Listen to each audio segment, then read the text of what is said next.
Welcome, traveler, wherever you are tonight, whether you've just set down your sword after a long day, or you've been wandering the waking world in silence, know that you are safe here.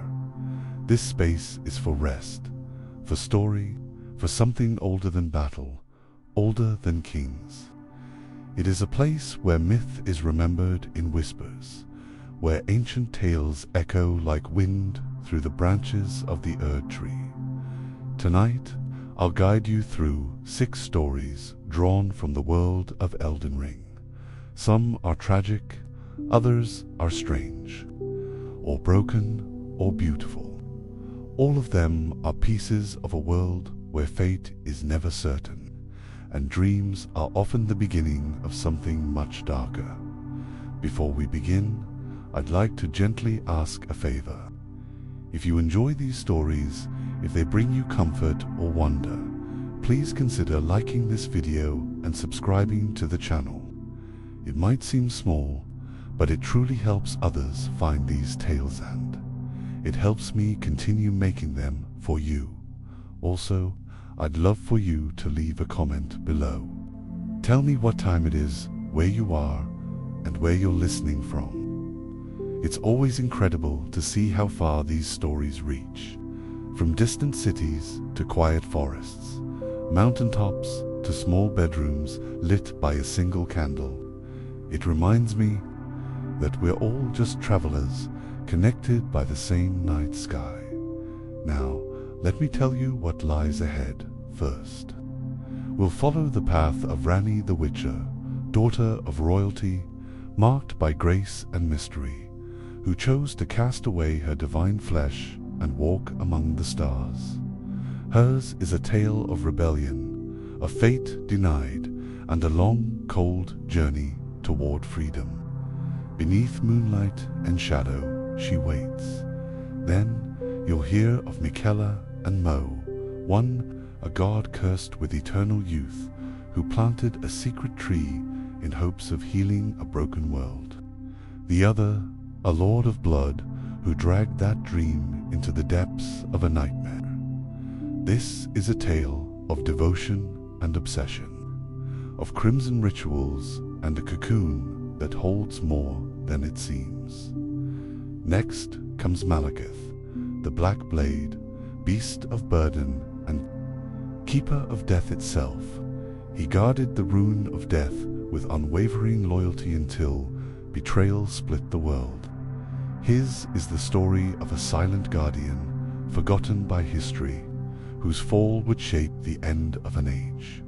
From there, we descend into flame, with Rykard, Lord of Blasphemy, a once noble lord who chose to be devoured by a serpent rather than bend to the will of the gods. His castle became a volcano, his people became heretics, his hunger eternal.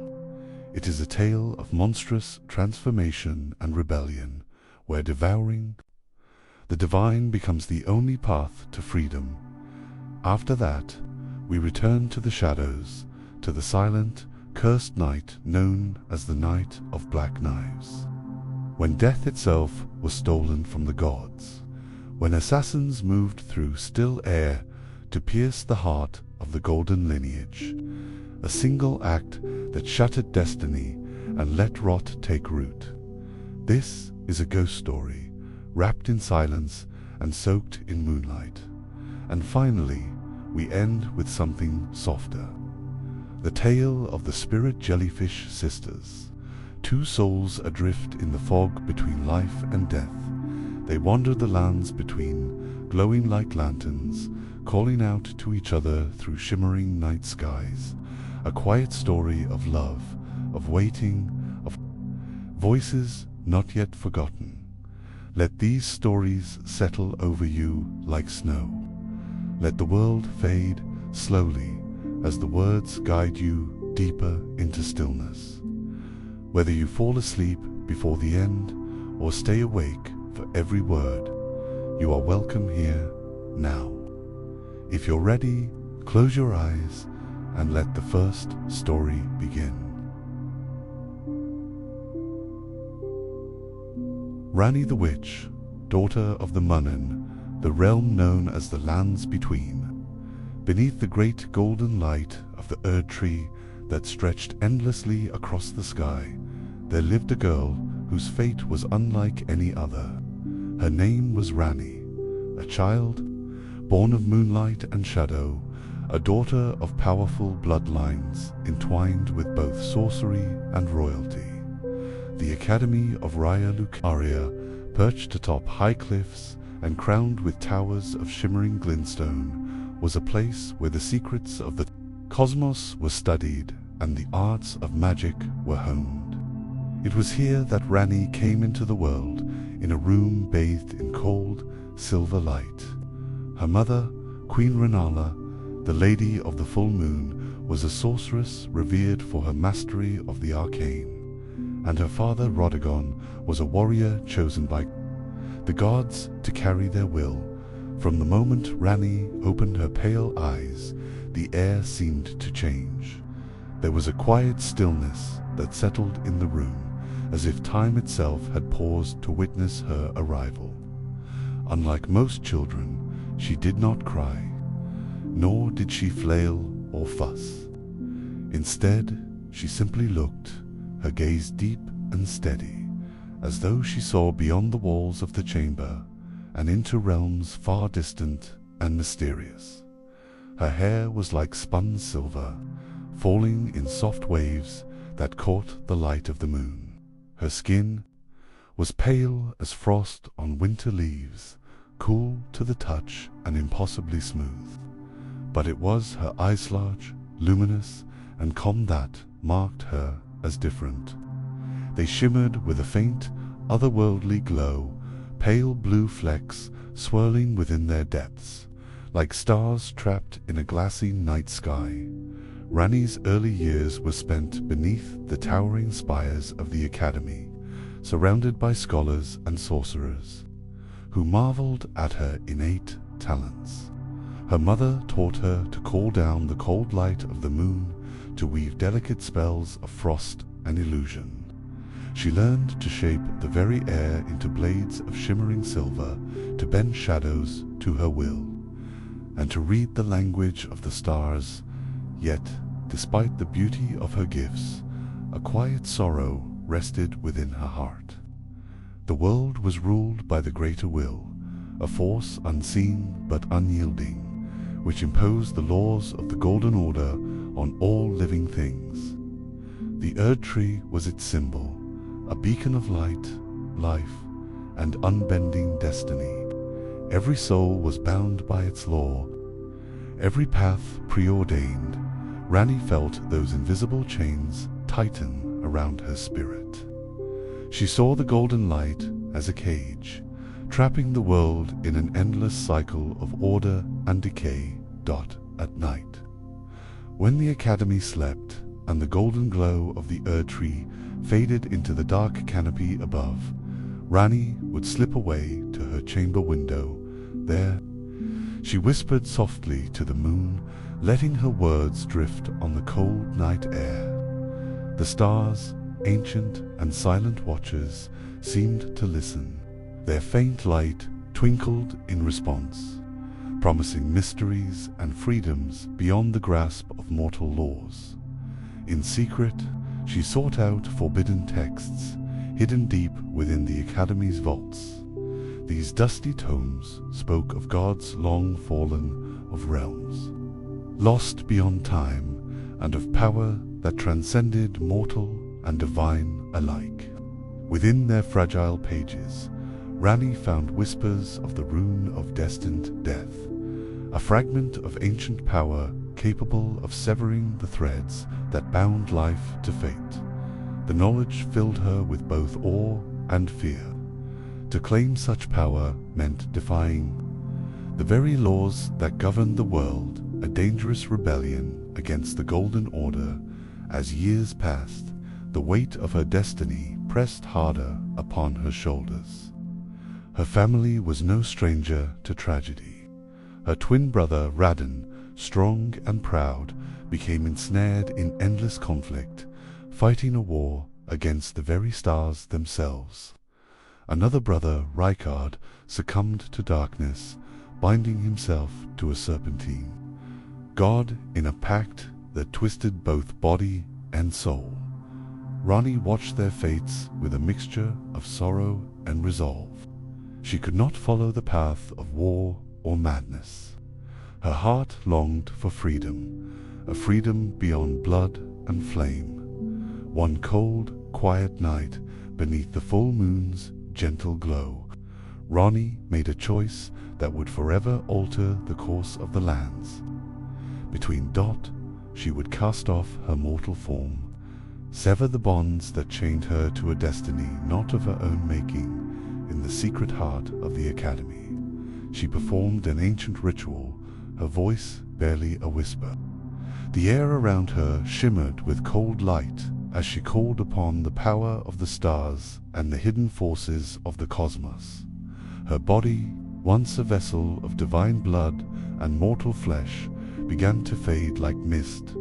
Under dawn's first light, her heart ceased its beating and her breath grew still. But death did not claim her.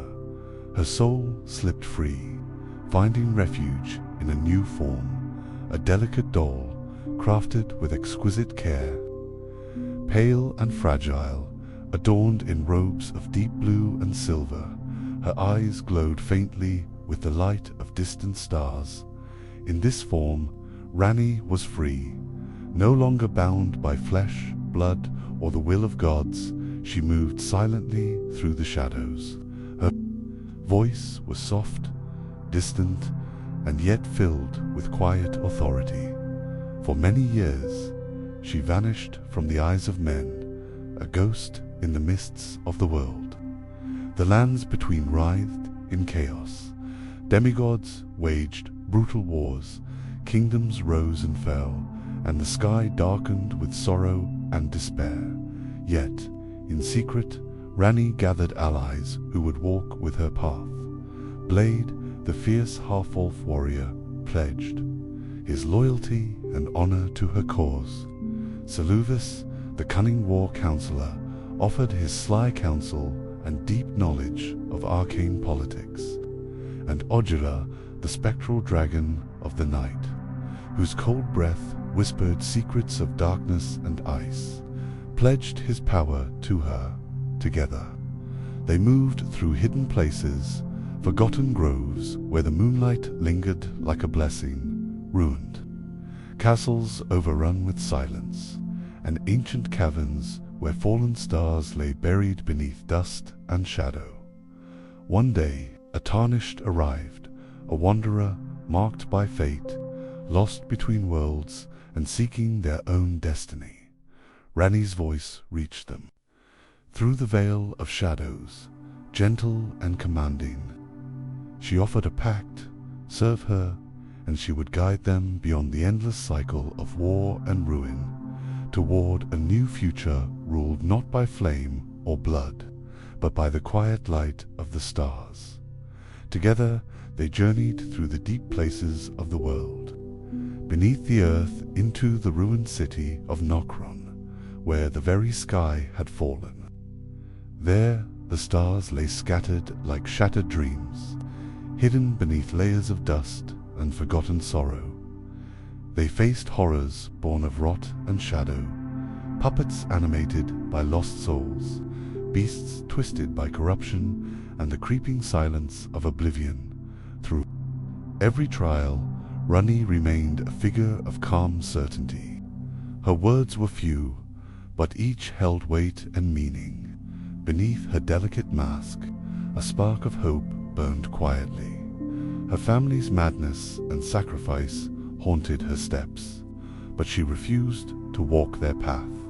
Instead, she reached for the stars, for freedom, for peace, for a destiny not forged in flame and ruin, but in the still, cold light of the moon. And so, beneath the watchful gaze of the night sky, Ranni the witch and the tarnished stepped beyond the bounds of mortal fate, moving toward a new age, one born of silence, wonder, and cold, shimmering beauty. Now, close your eyes, traveler. Let the night enfold you like a soft, silken cloak. The stars watch over you. The journey has only just begun. Sleep well.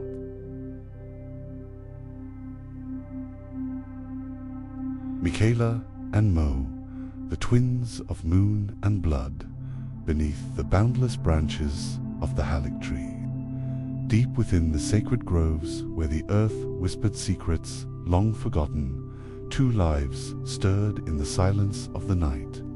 The air was thick with the scent of ancient bark and moist earth, and the soft glow of the moon filtered through the leaves, bathing the world in silver light. Here, in this hidden sanctuary, far from the eyes of gods and men, Miquella and Mohg were born. Their mother was a woman of power, a sorceress whose magic was woven from the threads of forgotten stars and whispered promises. She had long awaited the arrival of her children, preparing the sanctuary with wards and blessings, knowing that these twins would carry the fate of the world on fragile shoulders. Miquella was the first to enter the world. His tiny body was pale, almost glowing in the moonlight, his skin smooth and untouched by time. His eyes fluttered open, revealing depths of calm and quiet understanding that no child should possess. His breath was soft, a gentle rhythm like the rustling of leaves in a breeze. Though born a child, he would never grow beyond this fragile former truth that weighed heavy on all who knew him. His youth was eternal, a delicate bloom forever, caught in the cusp between innocence and wisdom. Moments later, a sharp cry shattered the stillness, the birth of Mohg. His eyes burned a fierce crimson, fierce and wild. His presence was a storm, a burning flame contained in a child's form.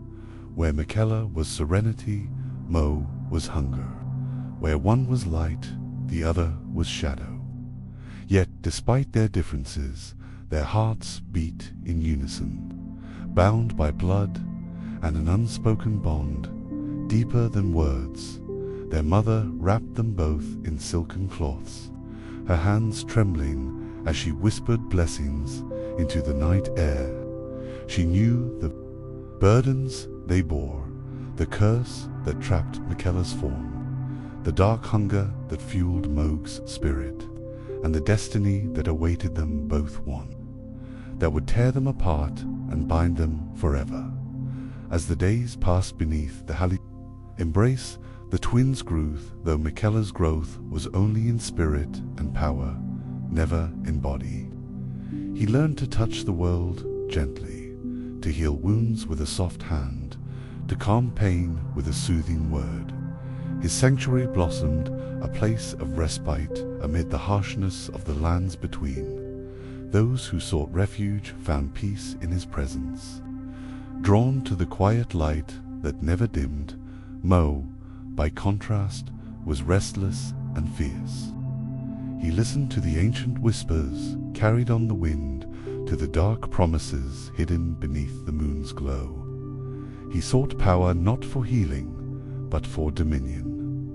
His followers were loyal and ferocious, drawn to his burning ambition and the terrible blood rites he performed beneath the red moon. His heart burned with the desire to rule, to remake the world through force and fear. Though their paths diverged, the bond between Miquella and Mohg remained complicated, fraught, and deep. They were brothers, bound by love and blood, even as their visions of the future pulled them apart. One night, under a blood-red moon that bathed the Haligtree in eerie light, Mohg's hunger erupted into violence. His cultists gathered, chanting incantations that twisted the very air, and Mohg confronted his brother beneath the ancient branches. The earth trembled as light and shadow clashed in a battle that would echo through time. "Brother," Miquella said softly, his voice a whisper among the leaves, This sanctuary was made for peace. It is a haven, not a throne. Mohg's eyes blazed crimson fire. Peace is a cage. Power is freedom. The fight tore through the sanctuary, healing light against blood magic, roots writhing as if mourning. Though Mohg struck with terrible strength, he could not break the chains of love and sorrow that bound him. With a final, sorrowful act, sealed Mohg beneath the roots, binding his blood magic, but not his will. Mohg's hunger simmers still in shadowed prison. Miquella remains the eternal child and healer, a light in the darkness as the days stretched into months beneath the shelter of the Halig tree. Miquella's body remained forever, that of a child, but his mind and spirit grew ever more radiant. He moved with gentle purpose through the sanctuary, his presence a balm for the weary and the broken. The roots of the Halig tree swayed softly in the breeze, as if breathing with him, sharing his calm and quiet strength. He learned to harness the subtle magics woven through the earth itself. With a touch, he could coax blossoms from barren soil, mend shattered bones, and soothe restless spirits. Creatures of the forest, deer, birds, and even shy foxes felt no fear in his presence. They approached him as if recognizing a deep wellspring of peace. The sanctuary under the Halig tree grew into a refuge, a place whispered of in the lands between as a haven from the cruelty of the outside world. Pilgrims seeking healing found their way through twisted paths and ancient routes, drawn by tales of the eternal child who could soothe any pain. Yet, as Miquella nurtured life and hope, Mohg's shadow grew ever darker beneath the earth, bound beneath the roots by his brother's binding spell. His crimson eyes burned with a hunger that no prison could fully contain. His followers, dark cultists who believed in blood rites and the power of sacrifice, whispered his name in hushed tones, awaiting the day when he would rise again. Though imprisoned, Mohg's spirit was not broken. Within the prison of earth and root, he learned to twist his blood magic into new forms. His dreams were full of vengeance and domination, but also of a strange, aching longing for his brother, the one who had bound him yet also loved him. He remembered their childhood, the soft laughter shared beneath the Halig tree's boughs, the quiet moments when their hands had brushed, and the silent promises made in the glow of starlight. Those memories were as sharp as the crimson fire in his eyes. Meanwhile, Miquella felt the weight of his burden grow heavier. Though his hands healed and his heart remained pure, the sanctuary was scarred by the rift between the twins. He knew that the balance between hope and despair was fragile. Like the delicate petals of a flower in the storm, he walked the forest paths beneath the moonlight, speaking quietly to the spirits of the land, seeking guidance. How can I protect this place from the darkness that festers beneath the roots? He asked the whispering leaves. The answers came in riddles and dreams. Power could not be undone by mere light alone. To heal the world, the shadows must be understood, not simply fought. And so, Miquella's healing took on a new depth. Quiet strength, tempered by sorrow and wisdom. Far below, Mohg's prison stirred with restless magic. He called out into the darkness, his voice a low, rumbling thunder beneath the earth. Brother, I hunger, but not only for power, I hunger for you. His blood magic seeped through the roots, a creeping pulse that whispered of change and upheaval. In the wider world, rumors spread of the Halig tree sanctuary and the eternal child who tended its wounds. Some came seeking salvation, others seeking to challenge the shadow lurking beneath. The tension grew like storm clouds on the horizon, yet Miquella remained steadfast, his heart a lighthouse in the gathering darkness, and Mohg waited, biding his time beneath the roots, his hunger and rage coiled like a serpent, ready to strike. As seasons turned within the sanctuary of the Halig tree, Miquella's presence became a beacon not only for the wounded, but for those seeking purpose and peace. His eternal youth belied the depth of his understanding in his gaze. One could glimpse a timeless wisdom forged from endless nights of quiet reflection beneath the moon's gentle glow. He was both guardian and healer, a child with the heart of an ancient sage. Each dawn, the first light filtering through the dense canopy touched his pale skin like a promise.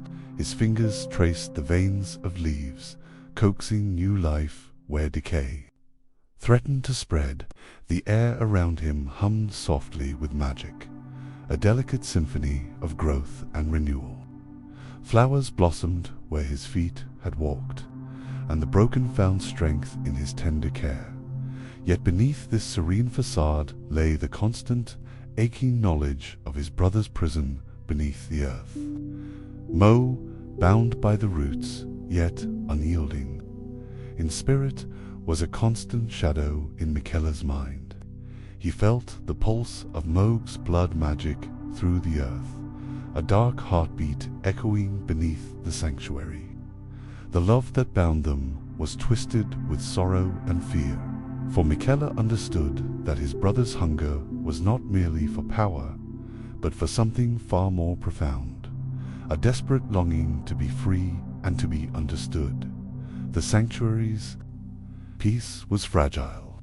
Rumors of Mohg's imprisonment had spread beyond the forest's edge, reaching those who coveted power and whispered of curses hidden beneath the Halig tree.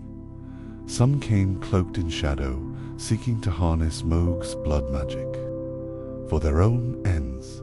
Others were drawn by the promise of Miquella's healing light. The sanctuary became a crossroads of desire and dread.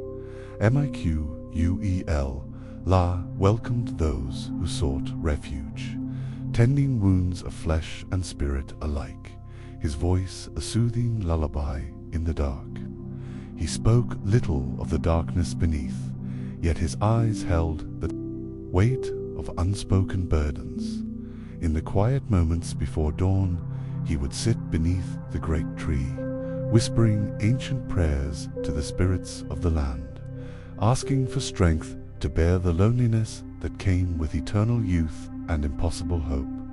Meanwhile, beneath the roots, Mohg's confinement only intensified his fury and ambition. The blood magic that bound him was a living thing, feeding on his rage and pain, twisting it into a growing storm. In the dark, he whispered to the roots, to the stones, and to the blood that pulsed in his veins, forging pacts with the ancient forces of the earth and moon. Brother Mohg's voice was a low growl, barely a whisper in the silence. One day the chains will break, the hunger will be sated, and when I rise, the world will tremble before us. His followers, scattered and secretive, awaited the day when Mohg's power would be unleashed once more. They performed rites in hidden places, spilling blood beneath the red moon, weaving spells to weaken his prison and strengthen his will. But Miquella's power was not so easily overcome. He had forged his own circle of allies, gentle souls and fierce protectors who believed in the sanctuary's light. They stood vigilant, warding the grove with blessings and shields, ready to defend the fragile peace their eternal child watched over. The tension between the twins' worlds grew palpable, an unseen storm threatening to tear the sanctuary apart. Yet, in the quiet moments between, a fragile hope remained, that love could bridge even the deepest rifts. and that from pain and conflict, something new might one day bloom. The years stretched onward like slow-moving clouds, the halig tree's roots growing thicker and deeper, weaving a fortress around the sanctuary. Miquella remained the eternal child, his body unchanged, but his soul vast and patient beyond mortal measure. His days were filled with quiet rituals and endless healing, but his nights brought dreams tangled with shadows, though separated by the barrier of roots and magic. The bond between the brothers pulsed steadily beneath the surface. In those dreams, Miquella saw glimpses of Mohg's suffering, the rage coiling within him like a serpent, the hunger gnawing relentlessly at his spirit. And in those same visions, Mohg saw Miquella's gentle face, forever trapped in youthful innocence, an impossible light that both comforted and tormented him. Their mother, long passed into legend, had left behind more than just the sanctuary. She had woven a powerful enchantment around the twins, a fragile thread of connection that neither time nor magic could sever. It was this bond that sustained them both, even as their desires pulled them in opposite directions. One dusk, as the crimson sun dipped low, Miquella wandered the edges of the sanctuary, his fingers brushing against the rough bark of the halig tree.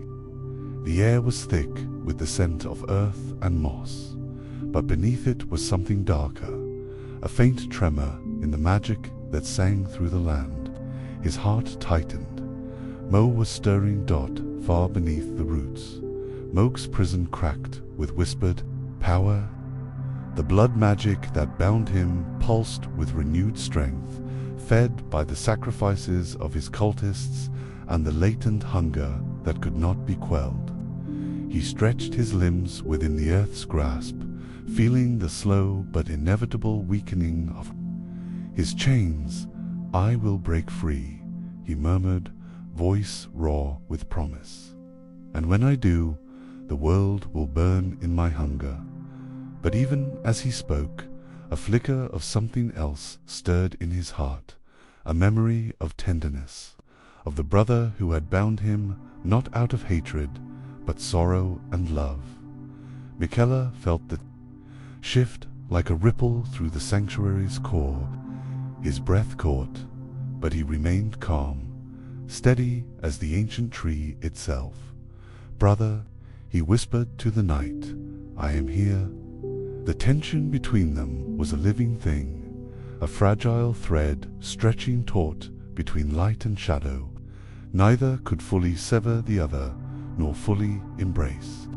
Miquella's sanctuary and Mohg's prison existed in uneasy balance, a testament to love's complexity.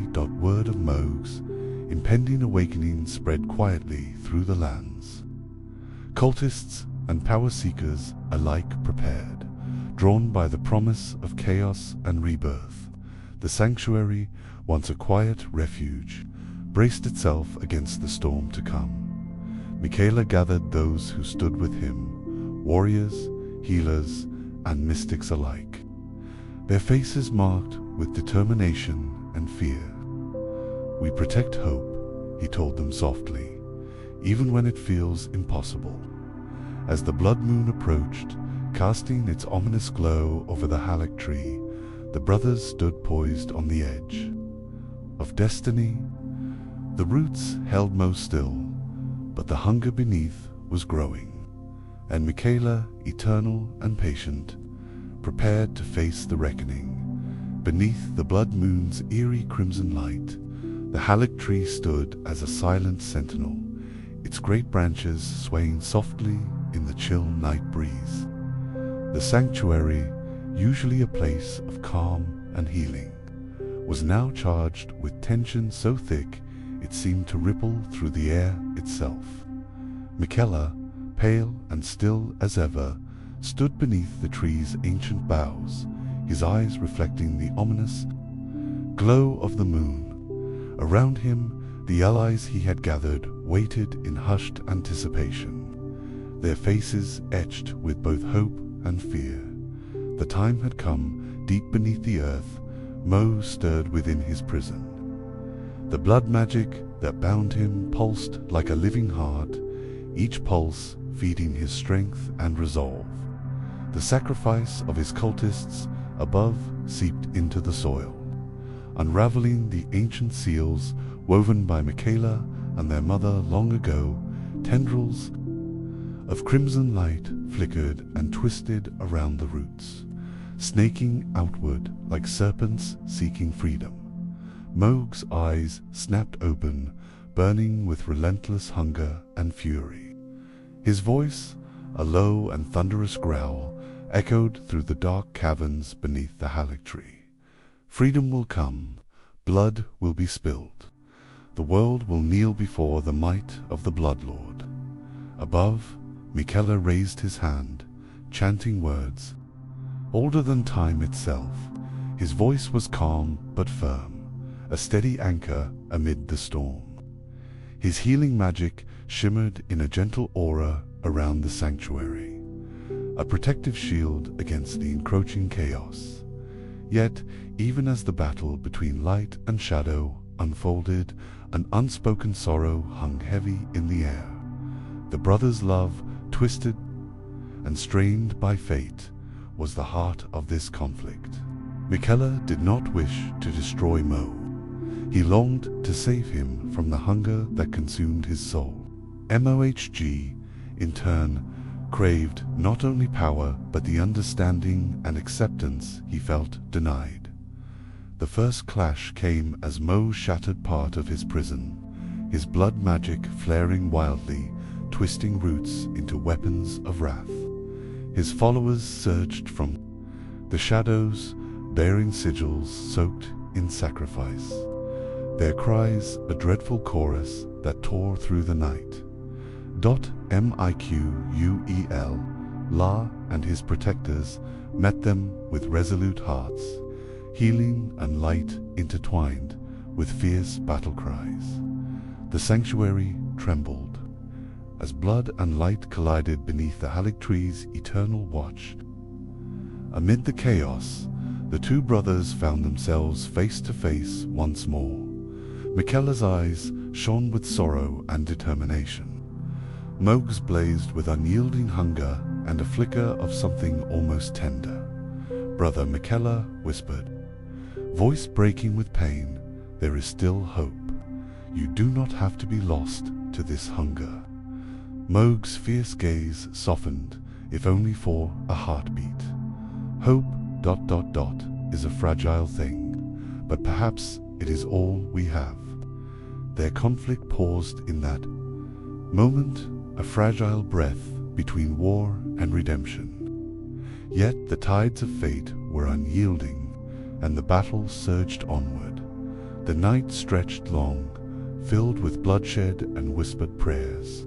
The Halig tree bore witness to the terrible cost of love and ambition entwined as dawn broke. The sanctuary lay scarred but unbroken. Mohg's power was contained once more, but the bond between brothers remained complex, painful, and eternal. Miquel, La, eternal child and healer, remained guardian of the Halig tree, a light in the darkness. Mohg, bloodlord bound yet unbowed, waited beneath the roots, his hunger tempered by a fragile hope. Their story was one of contrasts, light and shadow, love and hunger, healing and destruction, woven together like the roots of the ancient tree that sheltered them both. Beneath the awakening dawn, the Halig tree stood weary but unyielding, its sprawling roots deep in the earth, holding secrets and scars alike. Miquella, the eternal child, with eyes full of endless compassion, surveyed the sanctuary with a heart heavy yet resolute. The battle had left its mark twisted branches, shattered stones, and lingering echoes of conflict, but peace still breathed. Beneath the canopy, for all his power and hunger, Mohg remained bound, yet not broken. The blood magic that once threatened to consume him was now tempered by the faintest glimmer of understanding, an ember of the bond that no curse could sever. The brothers' story, woven in blood and light, pain and love, had reached a fragile truce. Miquel knelt among the roots, placing a gentle hand on the earth, feeling the pulse of life returning. His eternal youth remained a symbol of hope amid a world twisted by strife. He knew that healing was not a simple task. Some wounds ran far deeper than flesh, but he held faith in the possibility of renewal. Far below, Mohg stirred, quieter. Now, the ferocity in his eyes softened by the memory of his brother's unyielding kindness. The hunger within him had not vanished, but it was no longer a blazing inferno. It had become a shadow, a part of the whole.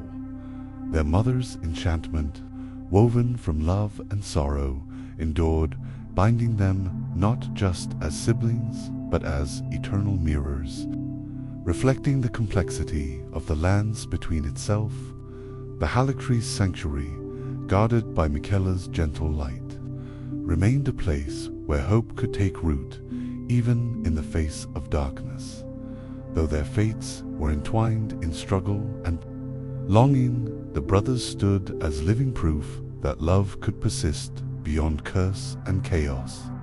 And as the sun rose higher, casting warm light through the leaves, a quiet promise lingered in the air that even the deepest wounds might one day bloom anew.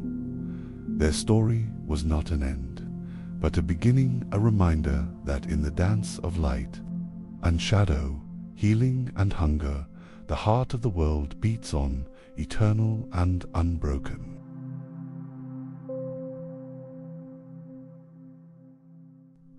The quiet path of Maliketh, the black blade dot in the calm twilight of the lands between.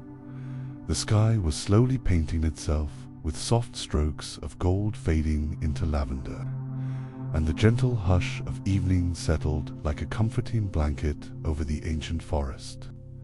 The trees stood tall and silent, their great branches stretching out as if to cradle the fading light, leaves tinged with the deep greens and burnt ambers of late season, swayed with a breeze that was more a whisper than a wind, carrying with it the delicate scent of damp earth and the faint sweetness of wildflowers. Maliketh, the black blade, moved quietly beneath this cathedral of nature. His steps were careful and measured, barely disturbing the fallen leaves that lay thick upon the winding path. The steady crunch of soft earth beneath his boots was almost swallowed by the murmurs of the forest, the gentle rustling of branches, the quiet scurry of small creatures seeking their evening rest, and the faint, far-off call of a night bird, welcoming the dusk. Though Maliketh's name was known in many places, spoken in tales of battles and fierce guardianship, of power and sacrifice, here he was not the legend, nor the warrior. He was a solitary traveler finding a moment of peace in the quiet heart of the woods. The heavy cloak he wore was dark as a starless night, blending almost seamlessly with the shadows that grew deeper with every passing moment. Yet, beneath that cloak, his presence was steady and calm, as if he belonged to the forest itself. His hand occasionally brushed against the hilt of his great black blade, resting there not in readiness for combat, but in a gesture of quiet familiarity and comfort. The blade was more than a weapon. It was an extension of him, a companion through endless trials and journeys. But now, sheathed and silent, it seemed almost to breathe with him, as if taking solace in the peace that filled the space between twilight and night. Maliketh's eyes, dark and thoughtful, swept slowly over the canopy above, catching the last glimmers of sunlight as they filtered through the leaves. Tiny motes of dust floated in the fading light, shimmering gently like faint stars caught in the air. He allowed himself a small, calm breath and relaxed the tension he had carried for so long. Up ahead, a small clearing opened like a secret room carved by nature's hand. Here the earth was soft beneath a thick carpet of moss, a lush bed that seemed to glow faintly in the twilight. Around the edges of the clearing, delicate flowers, white and pale blue, loads their petals against the coming night, their fragile shapes bending gently in the breeze. Maliketh stepped forward and knelt quietly among them, the soft ground giving way beneath his knees. He lowered his hand to the moss, feeling its cool, damp texture, rich with the life of the forest. It was a feeling far removed from the harsh metal of war, far from the cold stone of ancient keeps and battlefields. In this moment, Maliketh let himself simply be a part of the living world, connected to the slow, steady pulse of growth and renewal. Nearby, the faint sound of water weaving through the rocks caught his attention. A small brook, its clear stream singing a quiet lullaby that mingled with the sighing of the wind. Maliketh closed his eyes, letting the natural chorus wash over him. The tensions in his shoulders eased, and for the first time in many moons, the sharp edges of his mind softened in the gentle flow of the water, in the stillness of the forest. Ere Maliketh found something he had long sought, a space to breathe freely, to rest beneath the vast sky without the weight of duty pressing down. The night was coming, but it did not bring fear or darkness here. Instead, it offered the promise of rest, of gentle dreams cradled in the arms of the earth. Opening his eyes, Maliketh looked up again as the first stars began to prick the deepening blue above. They shone faint and steady, distant and unchanging. Under their watchful gaze, he rose slowly to his feet, feeling the soft moss give way beneath him. He stretched briefly, the quiet strength of his limbs, a reminder of the path he had walked and the long journey still before him as he continued down the path. The world around him grew cooler and more still.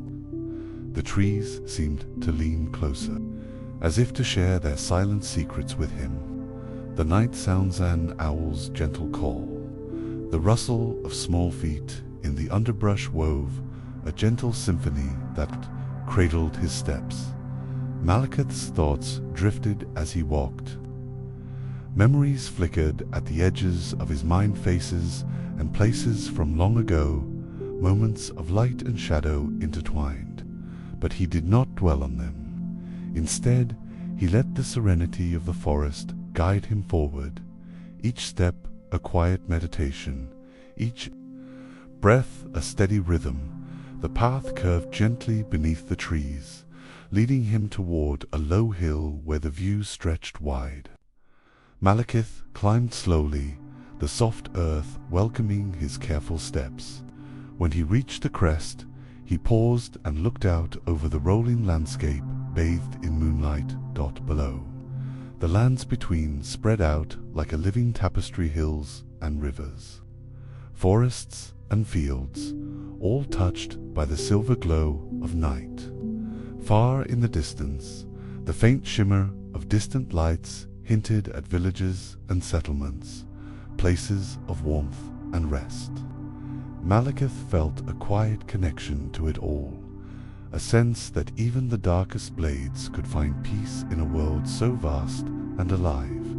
For a long moment, he stood in the gentle night, the cool breeze brushing his face, the stars above steady and calm. Then, with a soft exhale, Maliketh turned from the view and continued his journey. The path before him, lit only by the moon, and the quiet strength within. Tonight, the Black Blade would walk not as a warrior, but as a traveler, seeking the gentle embrace of the night. And in that calm, the world felt at peace, soft, slow, and full of quiet wonder. The path beneath Maliketh's feet wound softly through the moonlit forest, each step a quiet echo in the still night. The trees leaned overhead, their branches whispering secrets in a language only the wind truly understood. The air was cool, carrying with it the delicate fragrance of night-blooming flowers and the earthy richness of the soil. Maliketh moved with careful grace, his senses attuned to the subtle symphony of the forest, the quiet rustle of a small animal darting through the underbrush, the distant call of an owl perched high among the branches, the soft splash of water as the brook continued its endless journey, all wove together like a lullaby sung by the land itself. His black cloak brushed gently against the ferns that lined the path, the fabric catching the faint silver light of the moon. Though the blade at his side remained silent and still, Maliketh felt its familiar weight like the steady heartbeat of an old friend. It was a reminder of battles past, of duties carried with solemn honor, yet tonight it was nothing more than a companion on a quiet walk. The forest began to open slowly, giving way to rolling hills bathed in moonlight. Here, the grass swayed in gentle waves, touched by the cool night breeze. Stars scattered overhead like tiny, shimmering jewels, their distant fires steady and eternal. Maliketh paused to look up, the vastness of the sky filling him with a calm that ran deep. A soft glow appeared ahead, a small lantern hung from a crooked wooden post, marking the edge of a worn path leading down toward a tranquil lake. Maliketh followed the sign, his footsteps muffled by the thick grass. The surface of the water lay smooth and dark, reflecting the stars like a polished mirror. He moved to the water's edge, kneeling to touch the cool surface with his hand. The lake was calm, holding the quiet secrets of the night beneath its glassy face. A gentle breeze rippled across the water, sending tiny waves lapping softly against the shore. Maliketh sat back on his heels, letting his gaze drift over the stillness. The world here was so different from the chaos and clamor of battlefields and castles. Here there was no rush, no demandly the steady, patient rhythm of nature moving through the night. In this moment, he allowed himself to simply be. The weight of countless burdens eased, replaced by a quiet peace that settled in his chest like a warm ember. He breathed deeply, the cool air filling his lungs and carrying away the lingering shadows of the day. As the night deepened, the sounds of the forest grew softer, like a song slowly fading into silence. Fireflies began to emerge, their tiny lights flickering gently among the reeds and grasses. Maliketh watched them with quiet wonder, the simple beauty of their dance a balm to his weary spirit. He leaned back against a smooth stone, feeling the coolness seep into his skin. Above, the moon shone bright and full, casting a gentle silver glow over the land. Maliketh's eyes closed briefly, and he let the stillness wash over him, the rhythm of the night syncing with the steady beat of his own heart. For a time, there was nothing but silence and light, a perfect moment suspended between the fading day and the coming dawn. And in that peaceful space, Maliketh found something rare and precious: rest. When he finally rose, the first hints of dawn were just beginning to touch the horizon. soft streaks of pink and gold coloring the sky. The world stirred gently awake, and Maliketh felt ready to continue his journey, carrying the calm of the night with him into the new day. With one last look at the tranquil lake, he turned back toward the path, the black blade at his side, steady and silent as ever. The quiet path stretched before him, full of soft shadows and whispered promises, and so Maliketh walked on alone, but not lowly, through the gentle light of morning, the peaceful strength of the night resting in his soul. The first soft rays of dawn brushed lightly over the horizon, spilling a delicate warmth across the sleeping world. Maliketh moved steadily forward, the quiet morning air cool and fresh on his skin. Around him, the forest awoke slowly, the songs of waking birds filling the air with delicate melodies, gentle as a whispered greeting. The path beneath his feet was soft and welcoming, lined with wildflowers still heavy with morning dew. Each step felt like a quiet blessing, a gentle rhythm marking the passage of time in this tranquil land. The black blade hung quietly at his side, its dark surface gleaming faintly in the new light. But it was a silent sentinel now, resting alongside.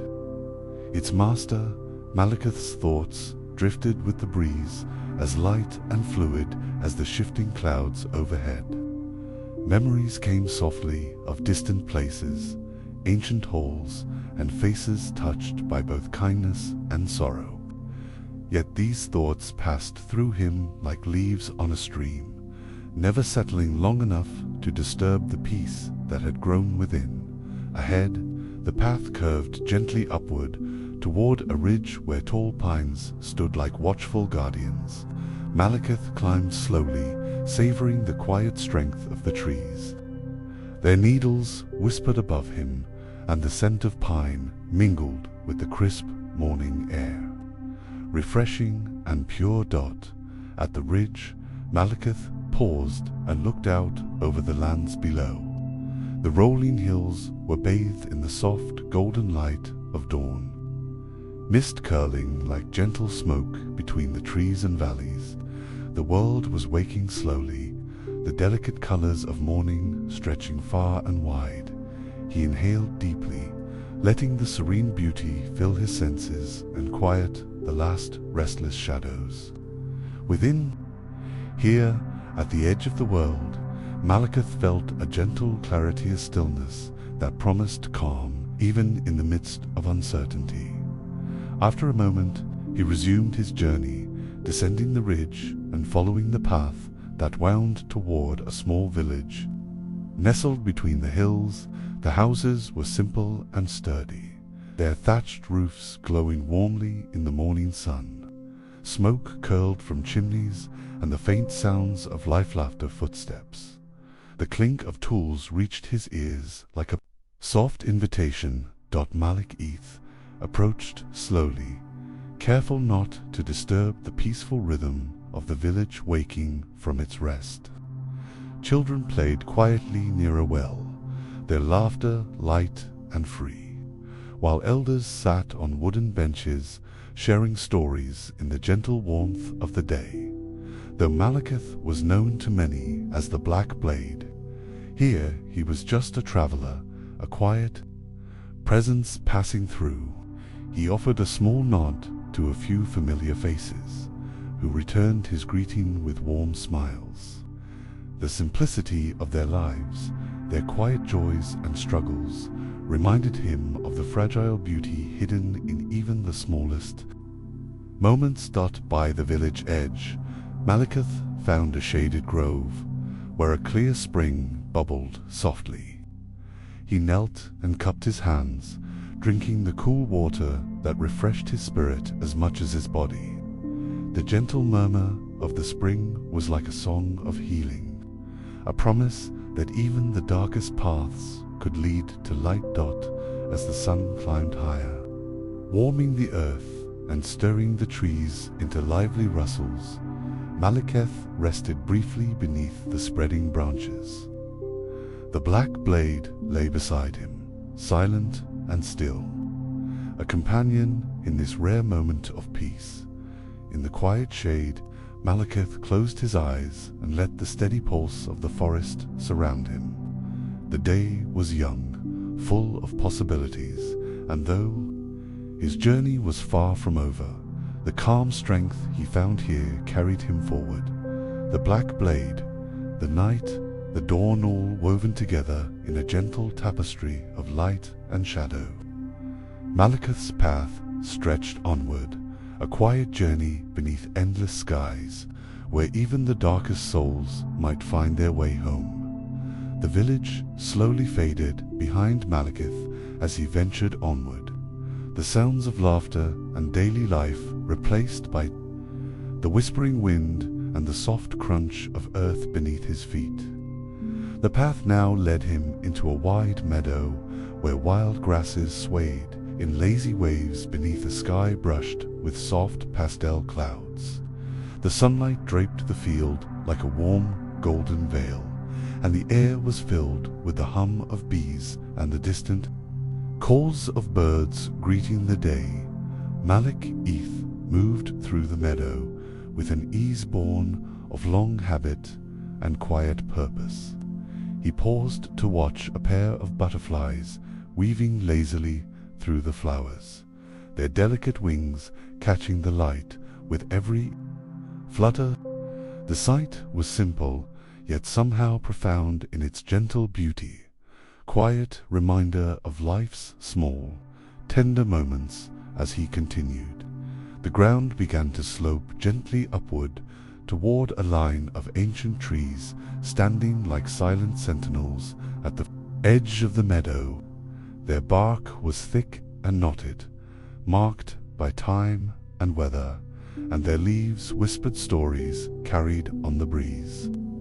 Maliketh approached the trees with a respectful nod, feeling the deep, steady heartbeat of the forest through the soft earth beneath his boots.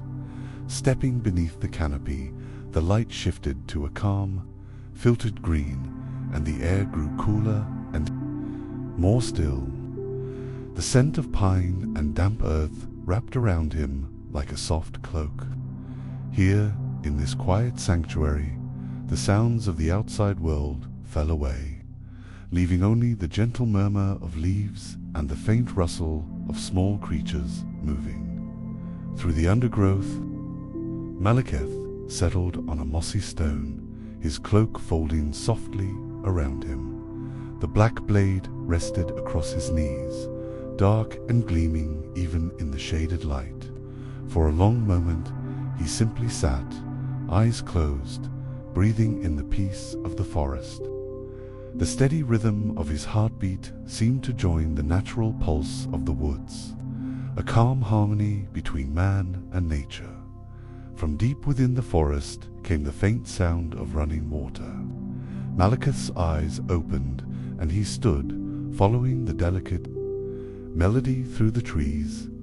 The path twisted gently, leading him to a narrow stream that danced over smooth stones, its voice clear and cool in the stillness. He knelt beside the stream, letting his fingers trail in the cool water. The sensation was refreshing, a quiet cleansing that went beyond the body. Maliketh felt the tension of many burdens ease, washed away by the steady flow of the brook. For a moment, the world was nothing but this place, this sound, this calm. The sun climbed higher, sending shafts of light through the branches and setting the water sparkling like scattered diamonds. Around him, the forest seemed to breathe softly, alive with gentle motion and quiet life. Maliketh stayed a while longer, drinking in the stillness, before rising and continuing on his path. As he walked, the trees thinned, and the forest gave way to rolling hills dotted with wildflowers. The breeze carried a sweet fragrance honeyed and warm, and the soft buzz of insects mingled with the song of distant birds. Maliketh's cloak billowed lightly in the wind, and the black blade swung gently at his side, a silent partner in this tranquil passage. At the crest of a hill, Maliketh paused once more. Below stretched a vast expanse of open land, a patchwork of greens and golds stretching toward the horizon.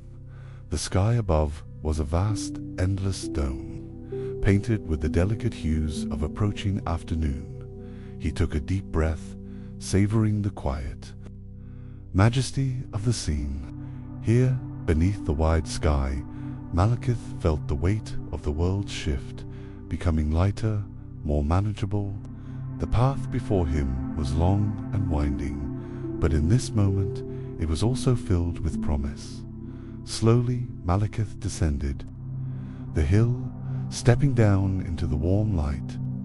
The day stretched ahead, calm and steady, and with each step, the black blade, once a weapon of great conflict, felt more like a guardian of peace, a quiet sentinel on a gentle journey.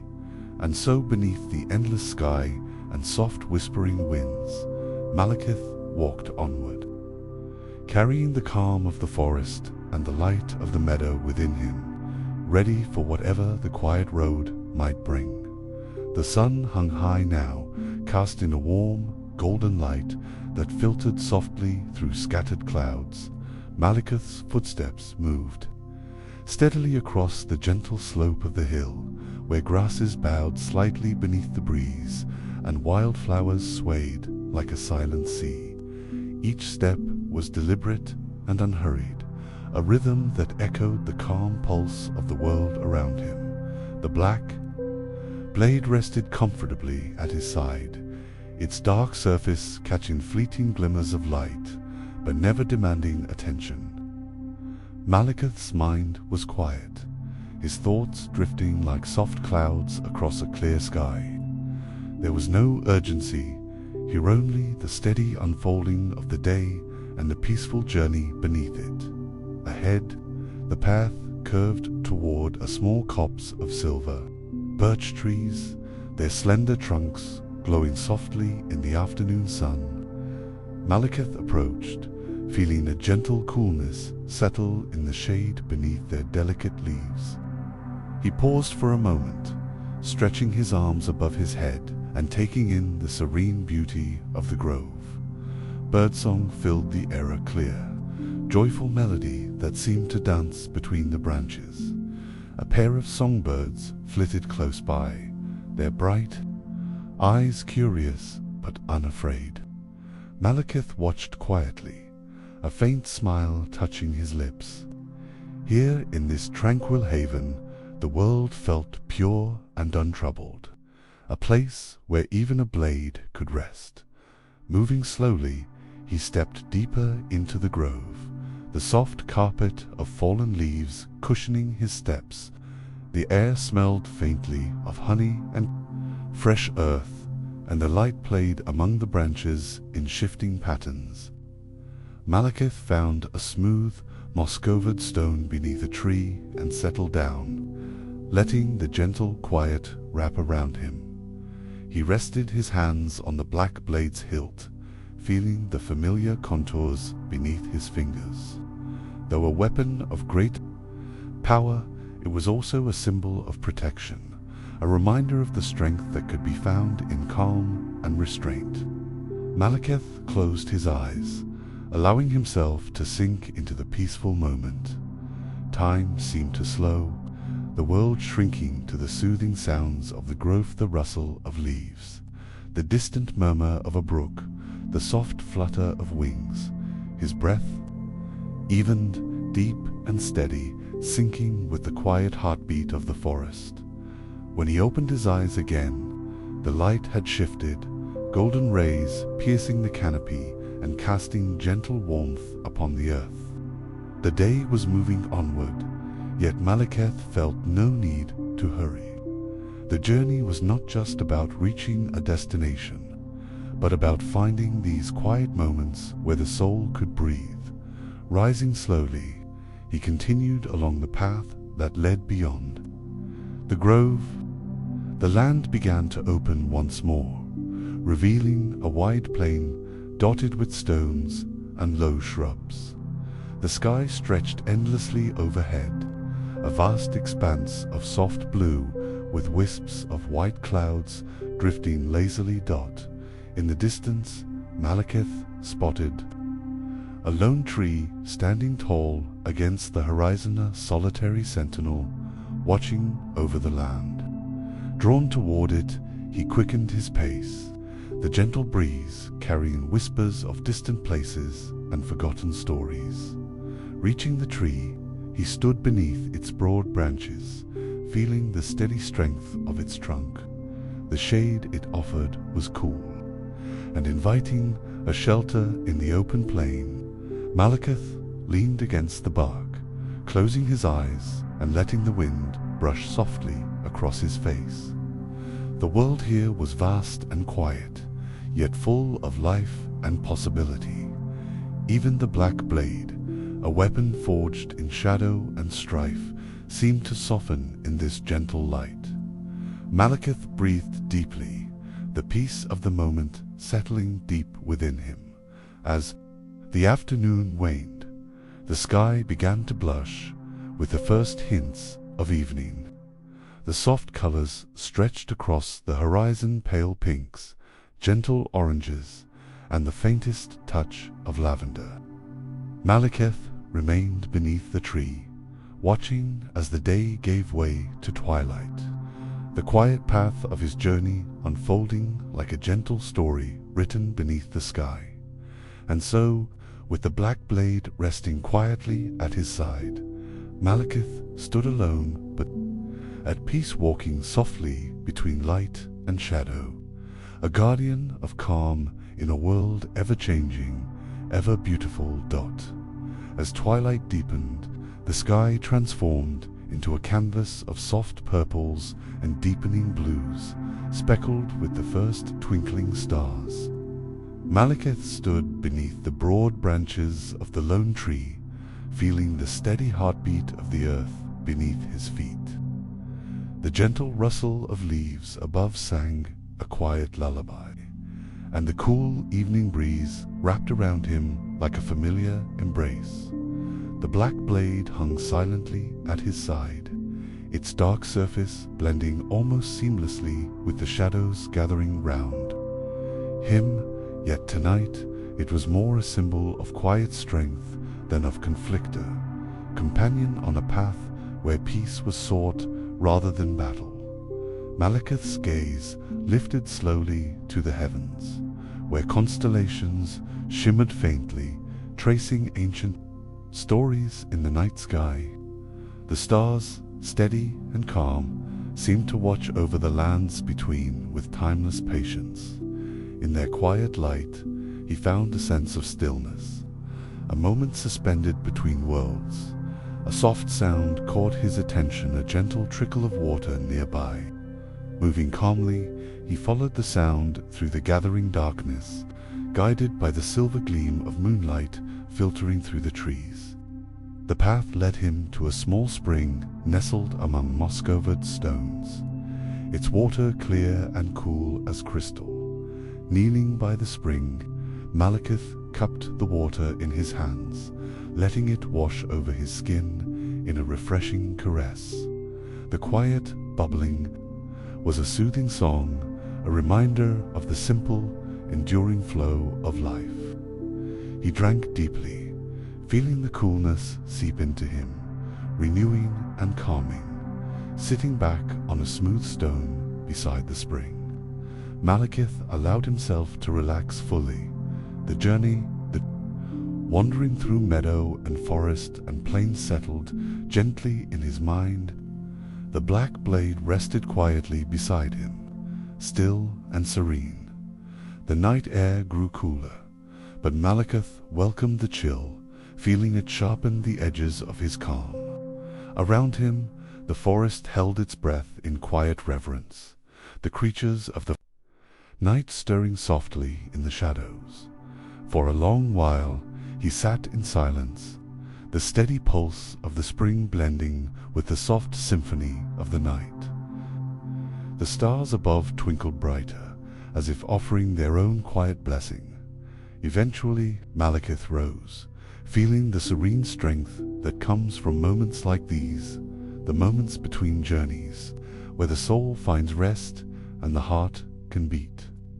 Slow and steady, he looked once more to the sky, the endless tapestry of stars, a promise of light even in the deepest darkness. With the black blade at his side, he stepped softly away from the spring, the quiet path unfolding before him like a gentle whisper, and so Maliketh stood beneath the calm embrace of night, a silent guardian in a world of quiet wonders. The lands between dreamed peacefully beneath the stars, and Maliketh carried that peace within his heart, forever walking softly between light and shadow. Rykard, Lord of Blasphemy, a quiet journey beneath the evening sky in the soft embrace of twilight, where shadows stretched long and the world slowed its breath. Rykard walked beneath a sky brushed with gentle hues of lavender and gold. The air was thick with the scent of earth and distant rain, a quiet promise of renewal whispered on the breeze. Though known by many as the Lord of Blasphemy, here in this gentle evening, Rykard was simply a traveler soul seeking peace beyond the echoes of thunder and flame. His footsteps were slow and measured, the heavy weight of his past lifted just enough to feel the steady pulse of the land beneath him. The ground was soft with moss and fallen leaves, cushioning his steps as he followed a winding path through the quiet forest. The trees stood tall and silent, ancient sentinels whose leaves murmured softly, sharing secrets with the wind that danced lightly between their branches. The gentle rustling was like a whispered song, a lullaby for the wandering soul. Each breath he took was filled with the cool calm of the coming night, carrying the subtle sense of damp earth and blooming night flowers that opened their petals in the fading light. His heart beat in time with the quiet rhythms of the world, steady and slow, finding a gentle harmony amidst the fading colors ahead. The path curved softly, leading him deeper into the embrace of the forest. Silver rays of moonlight began to pierce the canopy, dappling the ground with pale pools of light. Shadows shifted softly, but there was no fear, here only the serene comfort of nature's quiet watchfulness. The air was alive with subtle life, the distant chirp of crickets, the rustle of small creatures moving unseen, the occasional flutter of wings. Rykard's cloak brushed lightly against the mossy undergrowth, carrying the faint scent of incense from distant shrines long forgotten. His dark eyes caught the shimmer of delicate spiderwebs spun between branches, catching the moonlight like strands of silk. In this serene moment, the world felt unburdened by the weight of his name or deeds, wrapped instead in the gentle hush of nightfall. The murmuring of a nearby stream caught his attention, a soft, bubbling melody weaving through the silence like a tender thread. Drawn by its soothing sound, Rykard stepped quietly toward the water until he reached a clear pool, its surface smooth and reflective like glass, mirroring the stars beginning to twinkle overhead. Kneeling by the water's edge, he dipped his hand into the cool depths. The water was refreshing, a gentle balm that seeped into his skin and eased the tension in his muscles. Around him, the world seemed to hold its breath, a delicate stillness filled with gentle promise. The ripples he created spread outward softly, disturbing the mirrored sky only briefly before calm returned once more. For a long moment, Rykard simply sat there, allowing the peace of the pool and the quiet of the forest to seep into his bones. Memories of past struggles, of storms and fire, faded into the background, replaced by the simple, enduring flow of water and time. The steady babble of the stream became a quiet song, a reminder of life's ongoing renewal. Above him, the sky deepened into a velvet canvas sprinkled with star-tiny lanterns, glowing faintly in the vast night. Rykard lifted his gaze, tracing the constellations that had watched over the lands between since time immemorial. The stars seemed to pulse, gently, steady and calm, as if breathing alongside him. A soft wind stirred, carrying the scent of jasmine and wild herbs. It whispered through the trees, brushing past Rykard's face like a tender caress, and he closed his eyes to drink it in. In this moment, beneath the vast, peaceful sky, he found a rare and precious gift: rest with a slow, contented breath. Rykard rose and continued along the winding path. The moonlight guided his steps, and the night embraced him like a quiet friend. The world, with all its shadows and light, whispered a gentle lullaby. Carrying him softly onward as he walked, the landscape gradually opened, revealing rolling hills bathed in silvery moonlight. Wildflowers, their petals shimmering faintly, nodded in the breeze, and distant mountains stood silent and steady beneath the stars. Each step felt lighter, carried by the calm that had settled deep within his soul. Rykard paused atop a gentle rise, looking out over the peaceful expanse below. The quiet beauty of the lands between stretched far and wide, a timeless scene untouched by strife or sorrow. The black serpent wrapped softly around his arm, its dark scales gleaming faintly in the moonlight. But tonight it was no harbinger of blasphemy or battle only, a silent companion on this quiet journey.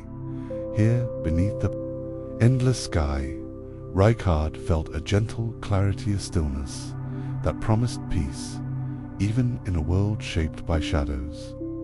He closed his eyes, letting the cool night air fill his lungs, and with a calm heart, he stepped forward into the night. And so Rykard walked on alone, yet accompanied by the soft music of the night, a guardian of quiet strength in the ever-changing lands between, carrying the peace of this moment with him wherever he went. The night deepened around him, a vast and velvet expanse sprinkled with stars, each one a tiny pulse of light in the quiet darkness. Rykard moved steadily onward, his footsteps soft against the earth, carried by the soothing symphony of the nocturnal world. Crickets sang their steady rhythm, and the occasional owl's call floated through the trees like a gentle question answered only by silence. The path curved gently downward now, leading into a valley where moonlight pooled in silver puddles across the land. Here, the air felt cooler, laced with the scent of pine and damp stone, and the steady trickle of distant waters added a tender undertone to the night's melody. Rykard's cloak brushed over the tall grasses as he walked, the soft swaying of the stalks like a quiet wave beneath his steps. His mind was free of burdens, drifting with the calmness that filled the cool air. The black serpent coiled lightly on his arm, its dark scales cool to the touch, a constant presence that felt less like a weight and more like a quiet guardian. Ahead, a faint glow began to shimmer between the trees, soft and welcoming. Rykard quickened his pace just slightly, drawn toward the gentle light like a moth to a comforting flame. As he stepped through the last of the shadowed forest, the source of the glow revealed itself circle of softly glowing mushrooms nestled at the base of an ancient towering oak. The mushrooms emitted a gentle, phosphorescent light, bathing the surrounding roots and moss in a pale, soothing glow. The air here seemed thick with quiet magic, a place untouched by time's hurry, where the world held its breath in reverence. Rykard knelt beside the luminous fungi, marveling at their delicate beauty. Their light was soft and steady, a calm beacon in the night, and for a moment he felt as if the forest itself was offering a silent blessing. He reached out a hand, careful not to disturb their fragile glow, and felt a warm pulse beneath his fingers, as if the earth itself was alive. And breathing, a gentle wind stirred the leaves above, and the shadows shifted subtly, wrapping around him like a protective cloak. In this sacred space, the worries of distant wars and whispered blasphemies seemed to melt away, replaced by a serene stillness that settled deep within his heart. Rising slowly, Rykard continued his walk beneath the ancient oaks, the soft glow of the mushrooms fading behind him, but their peace lingering in his spirit. The path now led upward again, toward a gentle ridge overlooking the valley below, where the stars glittered like scattered diamonds on black velvet. He paused on the ridge, the cool night air brushing softly across his skin. The lands stretched wide and peaceful beneath the vast sky, every shadow softened by moonlight's tender touch. Rykard breathed deeply, the stillness wrapping around him like a soothing balm. Here, in this quiet moment between worlds, he found the clarity that comes from surrendering to peace rather than struggle. The black serpent coiled gently once more around his arm, no longer a symbol of blasphemy or defiance, but a steady companion sharing this tranquil path. The night whispered on, a lullaby of rustling leaves and distant stars, and Rykard felt the weight of his name, Lucine, replaced by the calm certainty of simply being a quiet presence in the ever-turning cycle of night and day, shadow and light. With a final, slow breath, he turned from the ridge and stepped softly back down the path, the gentle song of the night guiding him homeward. And so Rykard's journey continued. A journey not of conquest or fury, but of quiet understanding, carried beneath the endless stars and the soft murmur of the peaceful lands between the path. Softened underfoot as Rykard moved onward, now made of loam and moss rather than stone or sand.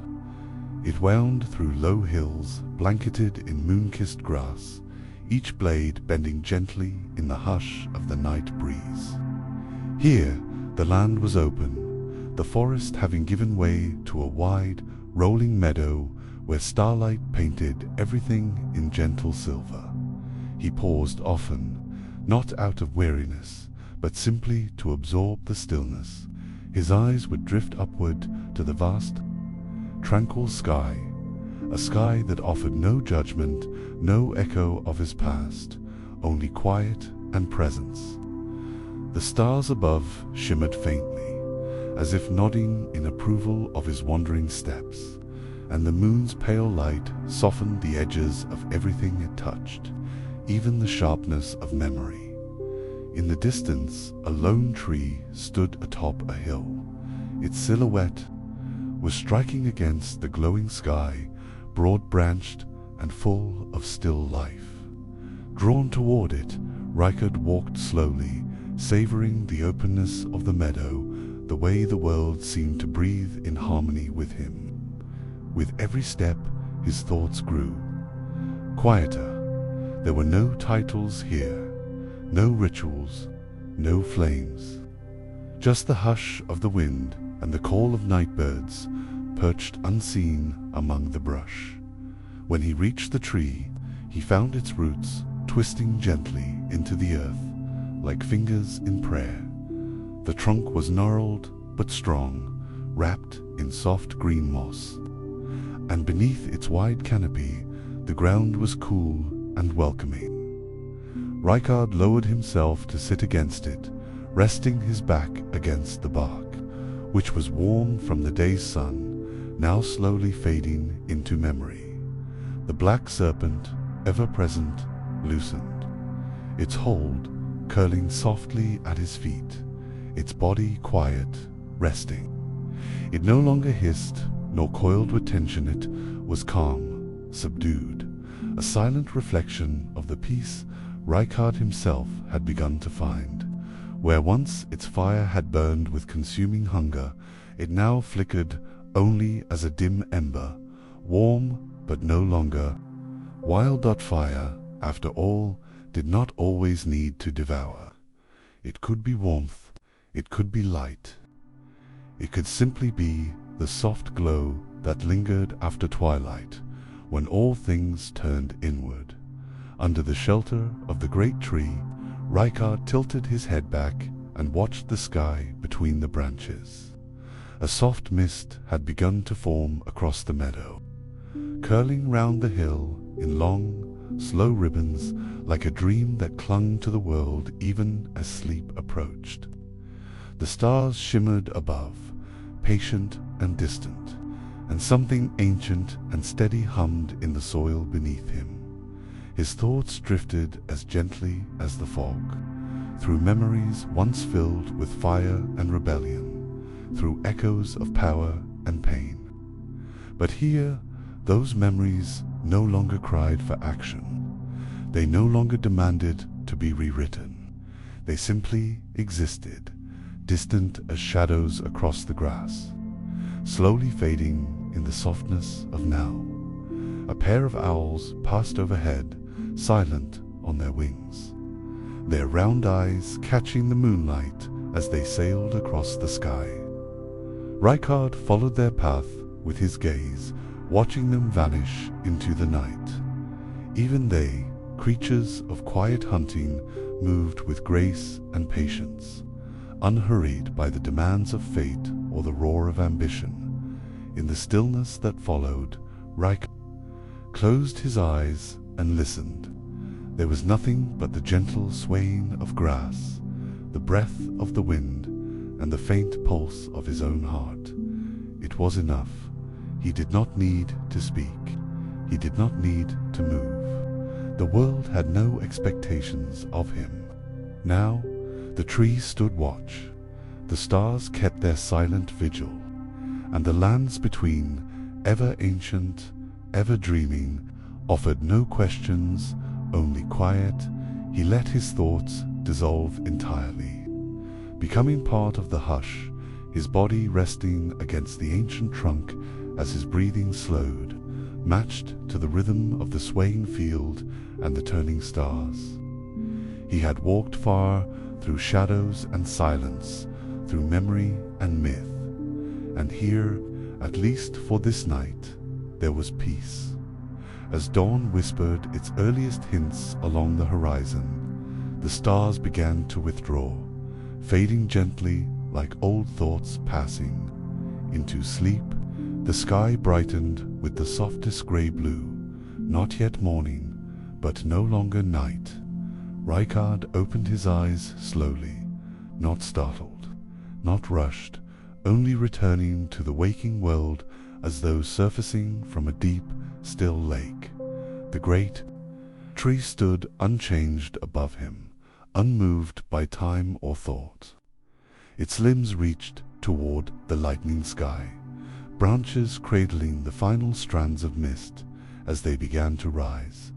Beneath it, the black serpent lay curled and quiet, its breathing slow, mirroring Rykard's own. The warmth of the ground lingered. From the night, cradling them both in the quiet hush before day's full arrival, he rose without hurry, brushing a few loose petals from his cloak.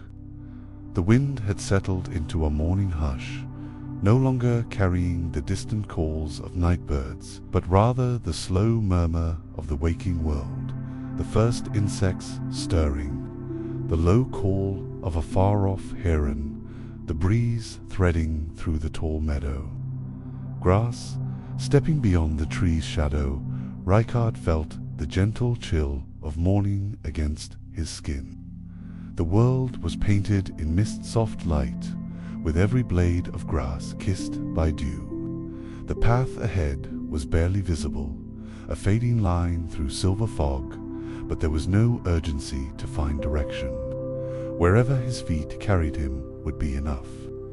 He had no destination, only movement, and in that peace he walked softly, his cloak whispering along the grasses. The earth gave easily beneath his boots, rich and forgiving. The lands around him, though once shaped by violence and oath-breaking, now lay still and open. Each step was a small surrender, a release of one more memory, one more name etched in ash. Here, nothing was required of him but breath. A grove of low, flowering trees came into view as the mist thinned, their petals soft white and pale. Blues had begun to fall with the breeze, spinning slowly through the air like sleepy dancers. Rykard reached out and caught one gently on his palm. Its surface was cool and delicate, and he turned it once with his fingers before letting it float back toward the ground. The serpent stirred beside him, lifting its head just slightly, tongue flicking at the breeze. Its eyes, once burning with restless hunger, now held only awareness, quiet and complete. Rykard gave a small nod, and they continued forward together. Through the grove they passed, the trees gently parting around them as if in blessing. Small birds darted between the branches, each movement fluid and unbothered. A brook crossed their path soon after, narrow and clear, its waters dancing over smooth stones. Rykard knelt once again, cupping water into his hands. It tasted of cold, minerals and deep thyme, refreshing and clean. No poison here, no fire, only clarity. He sat by the brook for a while, legs folded, watching the water slip between pebbles and roots. His reflection shifted gently on the surface. Not the monster, some claimed, nor the rebel king of flame, but a man at rest. His face bore lines of old burdens, but in his eyes there was a quiet steadiness, unshaken by fire or legend. Time passed gently beside the stream. Rykard did not count it. He listened to the murmur of the water and the wind threading through the glade, and slowly the rhythm of the day became his own. Eventually he rose and crossed the brook, the water cool against his boots. The path continued, narrow now, winding through low hills and soft green. The black serpent slithered quietly beside him, neither leading nor following, simply accompanying Dot as the sun finally began to rise. Its first rays reached across the land, like slow fingers of gold, stretching into the crevices of earth and leaf. The light did not blaze, it crept, gentle and warm, touching all things equally. For the first time in a long while, Rykard allowed it to fall across his face. It did not burn, it welcomed, and with that quiet warmth on his skin. He smiled, not broadly, not for anyone else, only a slight, honest curve of the lips, born from stillness rather than triumph. The day had come, and it was gentle. The warmth of morning settled slowly over the landscape, not harsh, not sudden, but like the slow breath of the world after a long and restful sleep. The grasses swayed lazily in the wind, their movements as fluid and natural as waves in a calm sea. Every leaf shimmered with a delicate coating of dew, glinting like tiny stars beneath the early sun. Rykard moved onward, his steps quiet, his spirit softened by the hush that surrounded him. The land stretched gently around him, wide and open, dotted with gentle hills and low stone outcrops worn smooth by time. Here and there, old ruins poked from the earth, not the jagged remnants of war, but time-worn altars, moss-covered and half-swallowed by ivy.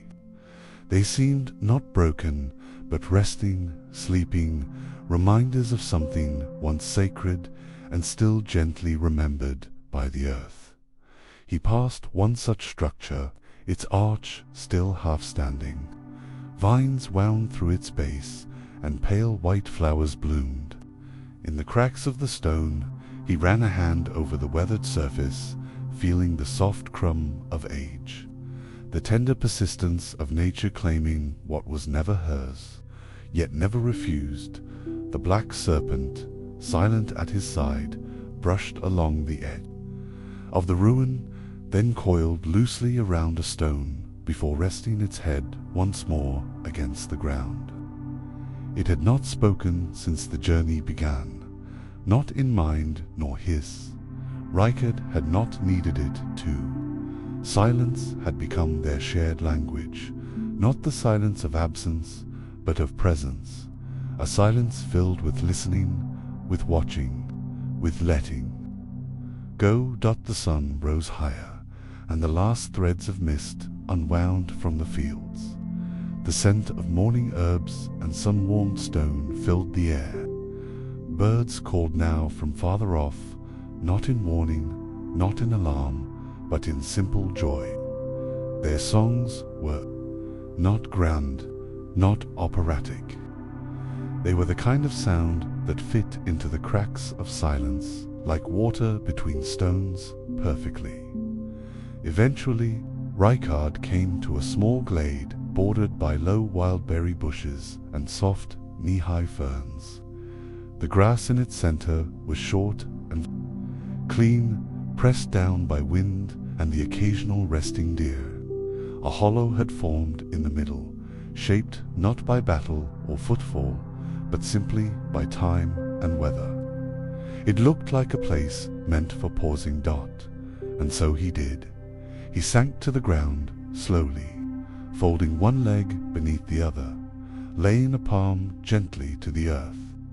It was cool and damp, pulsing faintly with the quiet, endless rhythm of life beneath roots, worms, water, stone.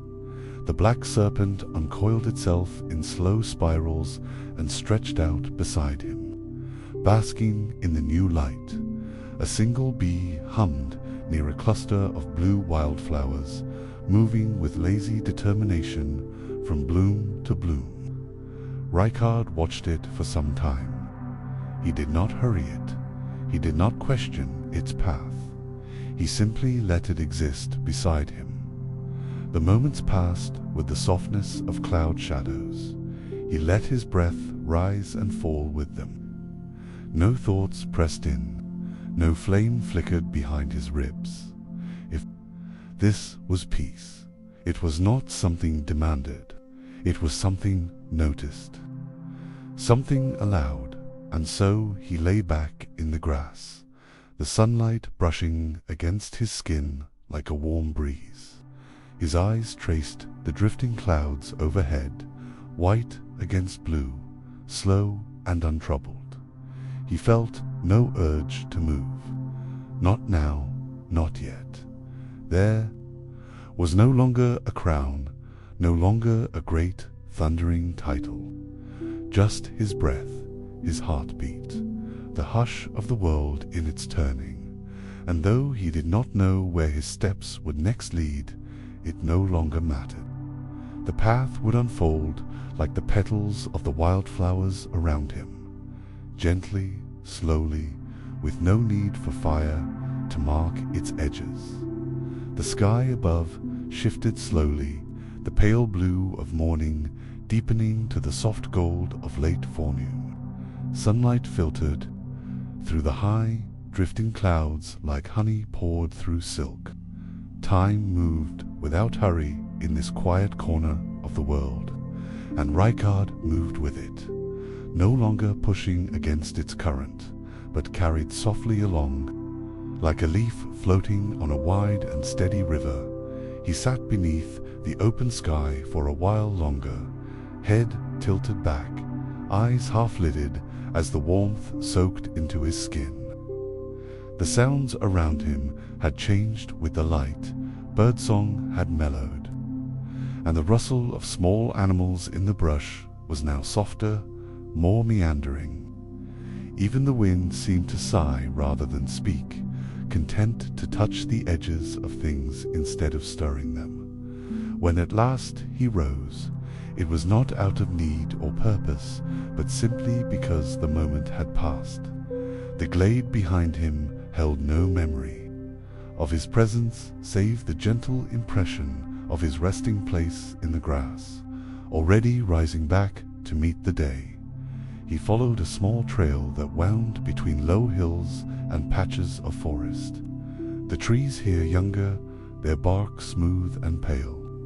Ferns blanketed the ground, brushing against his boots as he passed, their fronds tickling his hands like whispers.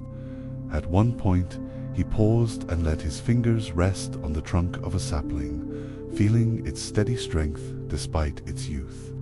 The tree did not know war, it did not remember flame. It simply grew. The black serpent moved ahead of him now, gliding silently along the path as if it, too, had become part of this peaceful rhythm. Its scales gleamed in the dappled light, no longer threatening, no longer hiding anything, just another living presence in a world that had learned to welcome even the strange, even the feared. Once they had learned how to walk softly, they came upon a shallow pond in the heart of a clearing, its surface smooth as a mirror, broken only by the occasional ripple from dragonflies or a curious fish below. Water lilies bloomed along its edges, white and pink and pale lavender, floating gently like thoughts to light to sink. Rykard crouched at its shore, cupping a handful of the cool water and letting it slip between his fingers. It left no trace. It asked nothing. He did not speak, not to himself, not to the serpent, not to the air. The words had grown unnecessary. Everything around him spoke in silence, and he understood it well enough now to listen. He walked the pond's edge slowly, eyes tracing the small patterns in the water, the movement of insects above it, the swaying of reeds. A heron took flight as he passed, its long wings catching the light.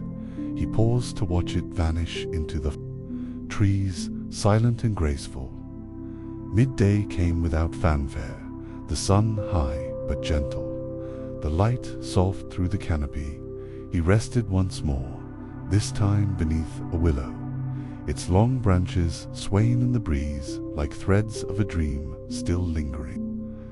After waking, the shade was cool and dappled, the ground beneath layered in old leaves.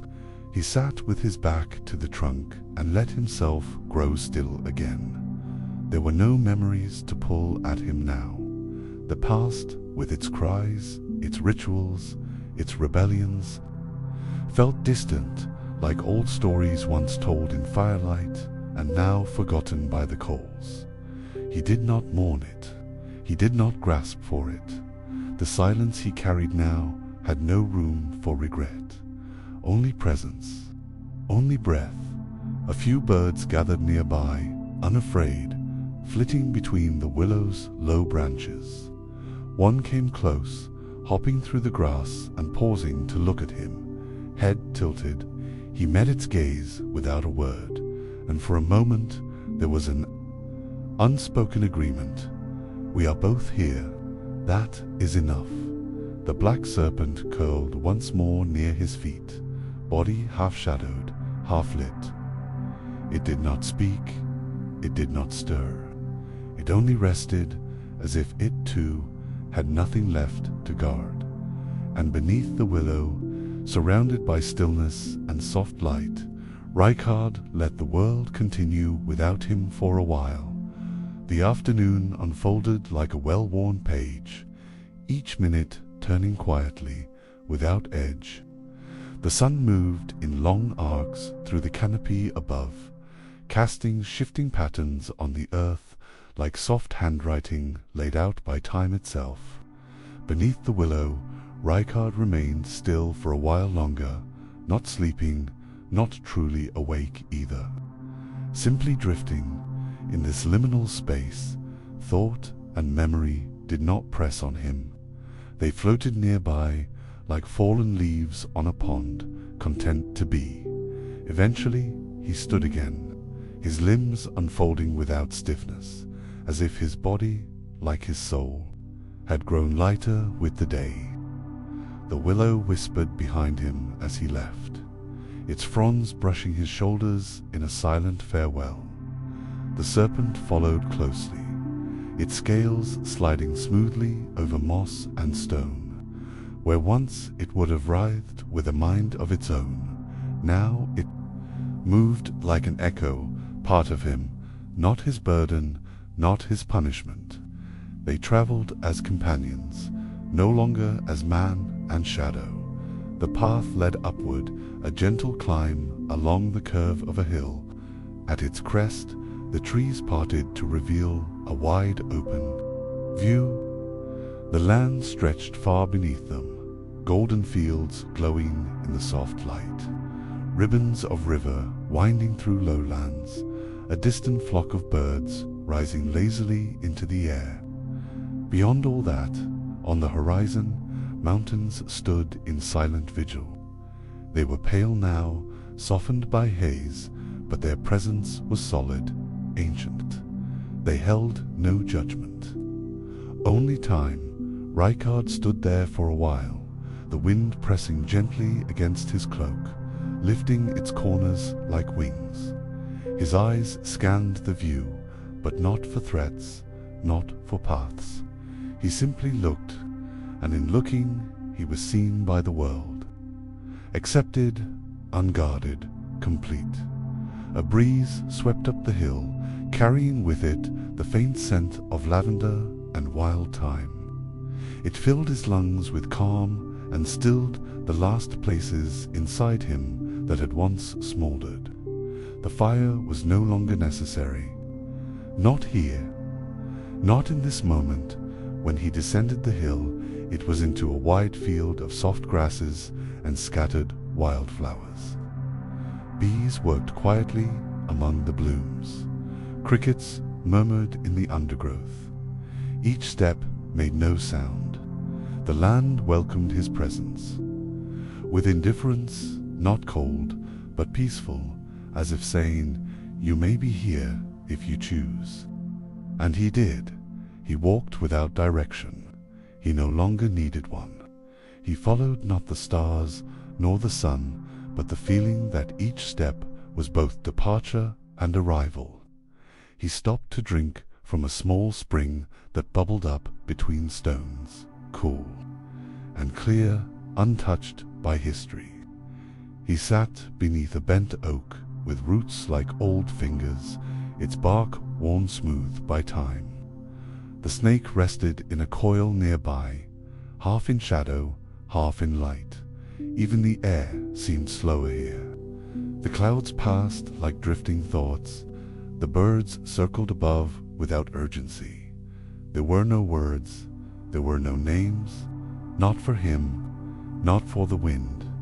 Somewhere nearby, a stream wound its way through the tall grass. Its gentle gurgling, like a lullaby, meant not for sleep, but for serenity. He listened, eyes closed, the sound of the water weaving with his breath. He thought of nothing in particular, not his past, not his deeds, not his name, only the rhythm of now down.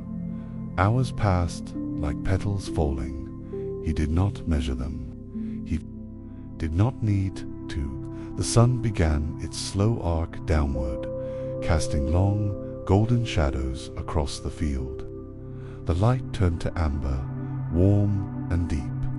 It felt like being held in this moment. Rykard was not a lord, not a blade, not a serpent, nor a sinner. He was simply a presence in a wide, forgiving world, not seeking peace, not having earned it, but dwelling within it nonetheless, and the land, unchanged and unchanging, welcomed him still. As evening began to gather its colors, the sky stretched wide and open, painted in hues of apricot, rose, and quiet lilac. The air, once warm with the golden light of afternoon, had begun to cool. It brushed softly across the land, weaving through tall grasses, rippling over the pond's surface, and rustling gently through the leaves of distant trees. Everything slowed. Even the birds flew lower, their wings catching the last of the days. Glow Rykard watched the sky darken gradually, each minute layering a deeper tone upon the last. He stood once more at the edge of a low ridge, gazing westward.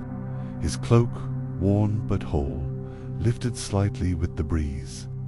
The serpent rested again at his feet, long body curled in a loose figure of sleep or meditation. It was difficult to tell which, and there was no need to. The view from the ridge stretched farther than before. Valleys dipped and rose in slow waves of green and gold, and a distant forest shimmered in the twilight, its canopy darkening with each passing breath. Between the branches of that far-off wood, he imagined soft-footed creatures stirring, not fleeing, not hunting, just being. And perhaps that was enough. The fire that had once raged in his chest, the molten, boring hunger that had cried for gods and dominion, was quiet now, not extinguished, but transmuted. It had become something gentler, something internal. A warmth rather than a blaze, a hearth, not a pyre. He turned away from the view and followed the path, downhill into a grove where the light slanted between the trunks like thin ribbons of amber. It caught the dust in the air and turned it to gold. He walked among it slowly, hands trailing across the bark of old trees, each one unique, their surfaces rough or smooth, scarred or perfect. Some leaned toward each other as though whispering. Others stood alone, firm and silent, and all were still growing in their own way as he moved deeper into the grove.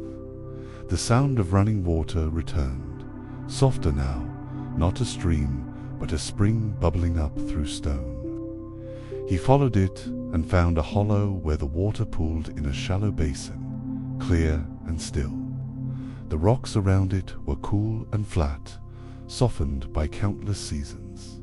He knelt at the edge, gazing into the water. His reflection looked back at him, older than memory.com as the pond itself. He did not look away. There was no shame left, no fear, just the quiet recognition of someone who had finally stepped outside the story others had told about him. With cupped hands, he lifted water to his lips. It was cold and clean. When he set his hands down again, they rested lightly on the moss. Beside him, the ground held him as if he had always been part of it. Dusk deepened. The grove began to darken, but gently, no sudden shadows, no violent closing of the day. Instead, the light slowly withdrew like the tide, leaving behind soft silver and the hush of evening things. Somewhere high above, an owl called once, then fell silent. He lay back on the moss beside the spring, arms folded behind his head, eyes tracing the slow appearing of stars through the branches. One by one, they pricked through the sky, not in triumph, not in prophecy, but simply as they always had. The serpent, slow and careful, coiled beside him again. Its breathing was steady, nearly indistinguishable from the earth's own slow rhythm. And in that shared stillness, Rykard closed his eyes, not to sleep, not fully, but to rest within the moment. The night was not empty. It was full of quiet, full of the unseen lives in the trees, in the water, in the wind, full of stories untold and stories finished, and full of the soft certainty that even the loudest flames, when left long enough, will go quiet. The night deepened slowly, not descending so much as settling, like a thick woolen blanket drawn over the world by invisible hands. The last hues of sunset faded from the sky until only the stars remained, glimmering like quiet thoughts, scattered and steady above the grove.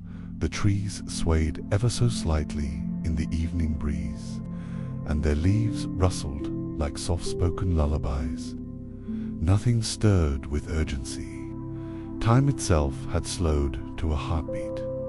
Rykard remained beneath the canopy, his eyes open to the firmament, but not searching. The stars held no messages for him now, no prophecy, no warning. They simply existed as he did, bright, still, and unburdened. The moss beneath him was cool and gently damp, but not unpleasant. It grounded him, reminded him of the world's patience, how stone endures, how water shapes, how trees grow in silence. He let the night hold him. He did not speak, he did not move, he listened in that stillness.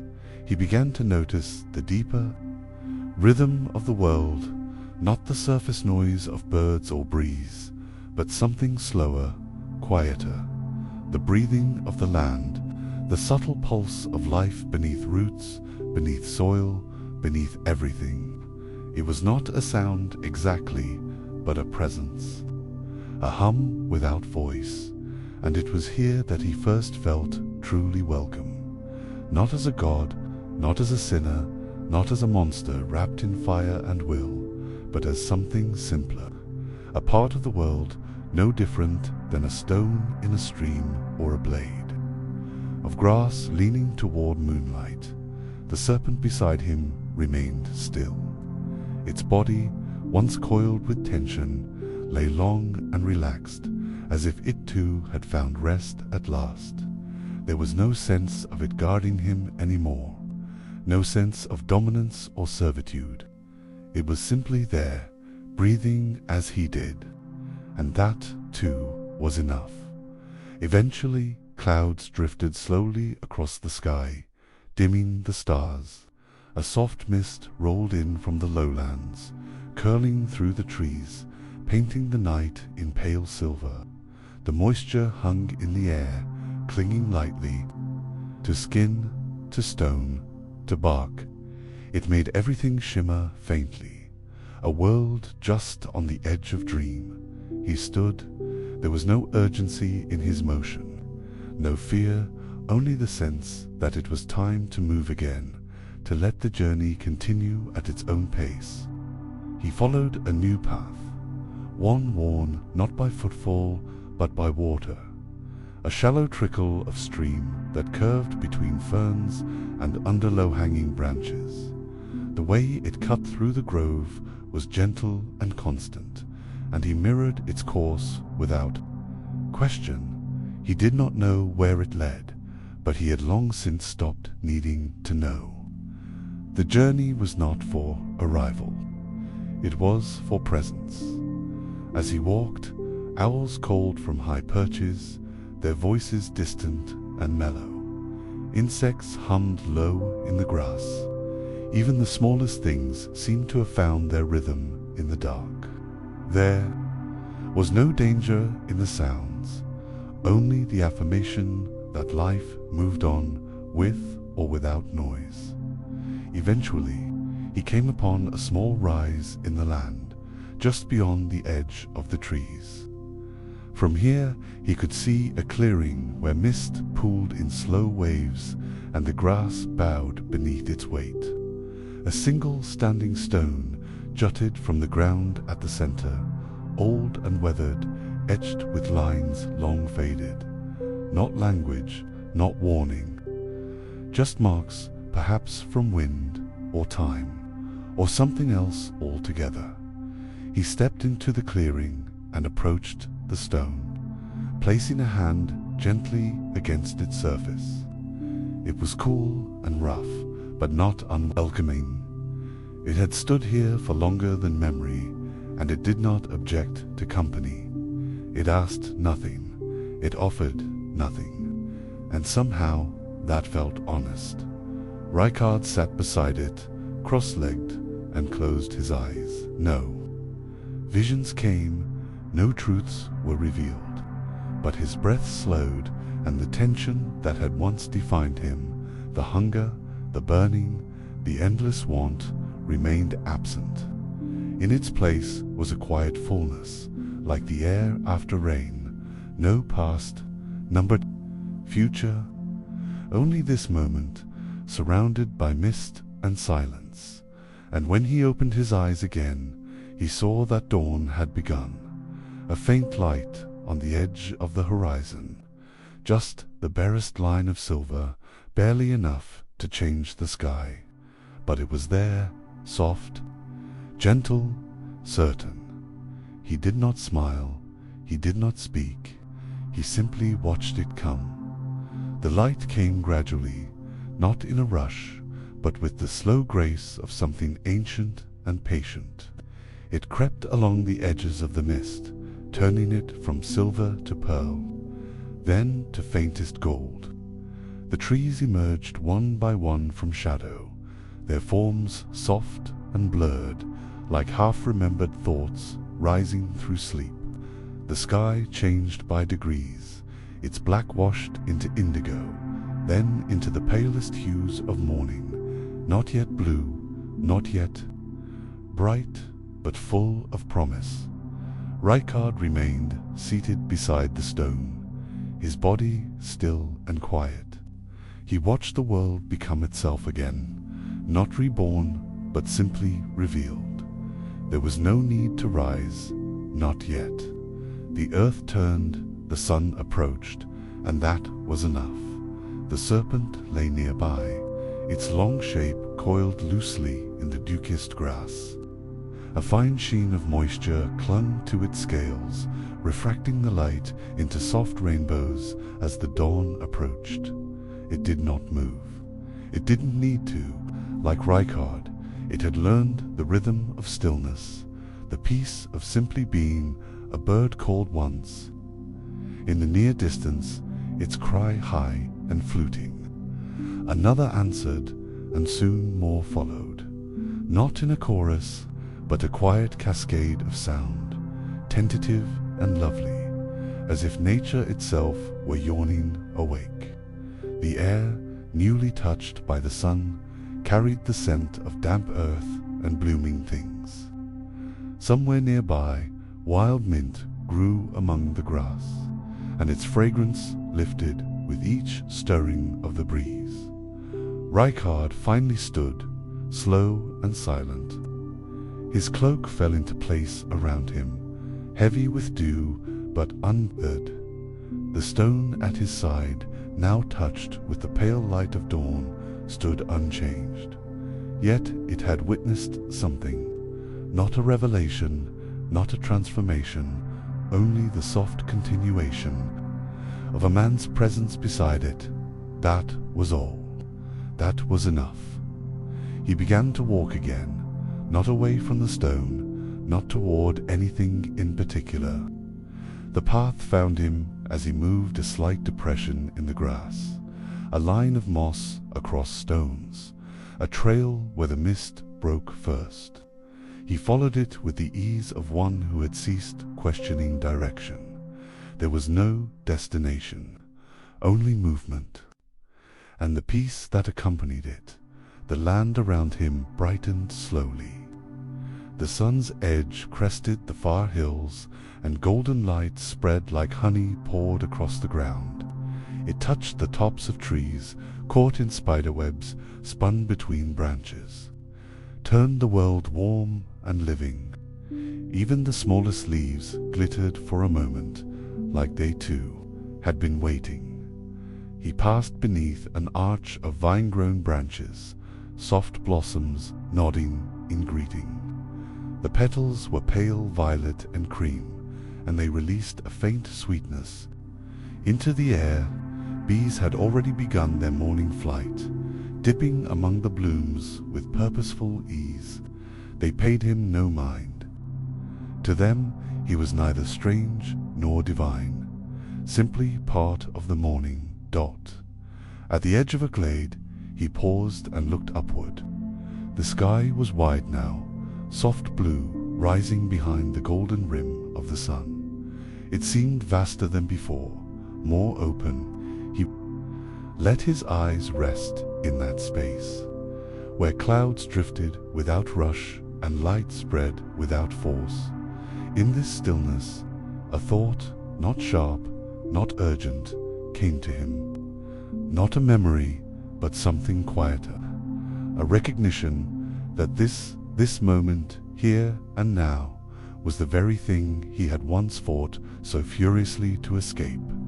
This softness, this simplicity, this unremarkable peace, and yet it did not mock him. The world offered it freely now, without condition, without irony, as if it had always been waiting, even as he waged war and cast flame and devoured gods, as if it had always known he would find his way to it, not by victory, not by blasphemy, but by the slow erosion of desire. He took one more step and let the sun fall fully upon him. The warmth touched his brow, his hands, the front of his cloak. He stood like that for a time, not thinking, not reaching, just existing. The serpent slipped ahead of him now, moving down the path with a steady, graceful ease. It, too, was part of the light. There was no fear left in its shape, no malice, only continuity, only presence. And so they continued, man and beast, through the softened morning, beneath a sky that no longer held omens, only birds in flight, and clouds that drifted like untroubled dreams. The morning passed not in urgency, but in motion, a slow, wandering rhythm that followed no map and obeyed no purpose beyond presence. Rykard walked through the low glens and rolling hills, his footsteps muffled by soft grasses, his shadow stretching behind him like a faint memory. The light grew stronger, but never harsh. It filtered through the trees, danced on the river's surface, and shimmered over dew-laced spiderwebs, spun across shrubs. Each moment felt suspended, neither before nor after. Just now, birdsong continued, no longer tentative, but full, a language older than history, spoken without audience. Small creatures stirred at the edges of his sight. A hare leapt quietly from beneath a fern. A red fox paused to watch him before disappearing like flame into the underbrush. None fled in fear. They sensed something in him that was no longer sharp or broken. He was not a danger. He was simply a shape among the many. As the sun rose higher, the trees began to thin, and soon the land opened into a wide, quiet meadow. Here, wildflowers grew in drifts of color, soft pinks, pale blues, sun-warmed yellows, swaying gently in the wind. Bees worked among them, and butterflies floated with delicate aimlessness. Rykard stood at the meadow's edge, taking in the wide sky above, the endless stretch of earth before him. A breeze swept across the field, lifting strands of his hair, tugging gently at his cloak.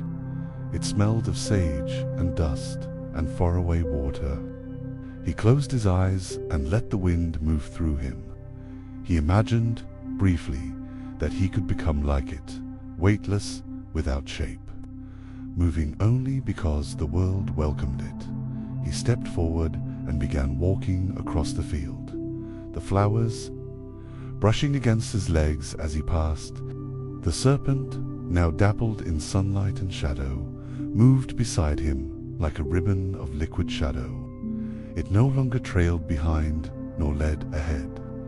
They were together, walking side by side in unspoken understanding. Midway through the field, he came across a stone ring, ancient, broken, half-sunken into the earth. It might once have marked something sacred or forgotten, but now it stood quietly, worn by wind and rain. Moss grew in the cracks, lichen traced old patterns across its surface. He approached it without ceremony and placed a hand upon one of the stones. He did not expect power. He did not ask for memory. But he felt something nonetheless. Not a presence, but an absence. The absence of need, of judgment, of ambition, a great stillness. The kind that lives in places long unvisited. He knelt within the circle and closed his eyes. And in that hush he remembered not events, not battles, but feelings.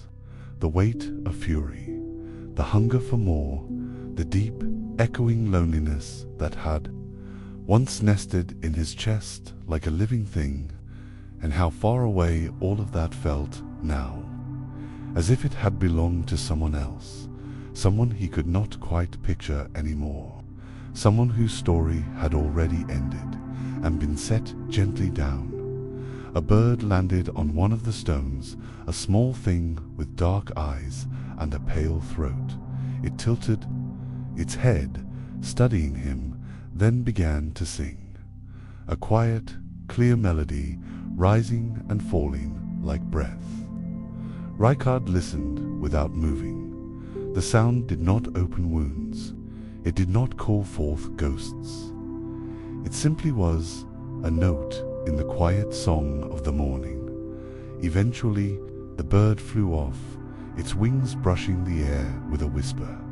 Rykard stood again and stepped from the circle, leaving it undisturbed as if he had never touched it. The meadow sloped downward toward a slow-moving brook, its waters glinting between reeds and smooth stones.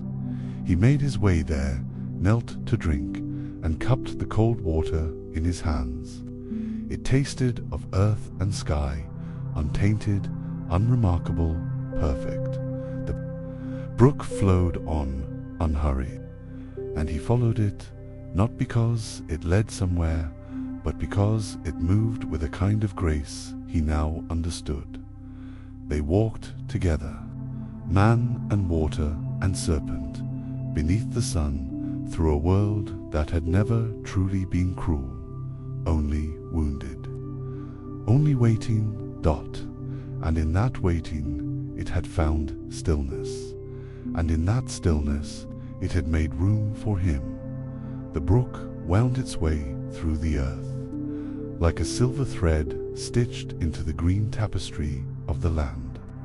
Its edges were lined with smooth pebbles and willow roots, and every so often a dragonfly would dart low across the water, its wings catching light like glass. Rykard walked beside it, his steps matching the water's quiet rhythm. He did not disturb it, the stream did not rush, the day did not press him forward. All around him, the world continued its quiet breathing. Trees leaned gently over the water as if in conversation. Tall reeds bowed their heads. Even the clouds overhead drifted like thoughtless dreams, pale and slow. their shadows gliding over the ground without urgency or shape. They came to a place where the stream widened, forming a still, shallow pool. The water here was mirror, and small fish darted beneath its surface, flashes of copper and silver in the sunlight. A willow stood near the edge, its long branches trailing into the water like threads of silk. Rykard paused beneath the tree, reaching up to touch one of the low-hanging boughs. The leaves trembled slightly in his hand, rustling with a sound so soft it could barely be called a voice, more like a memory. The tree welcomed him without needing to say so.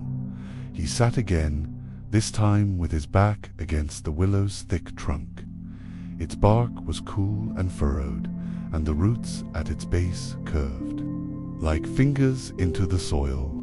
The serpent lay at the edge of the pool, its long form soaking in the reflected warmth of the sun, scales dappled in patches of gold and shade. It was still content.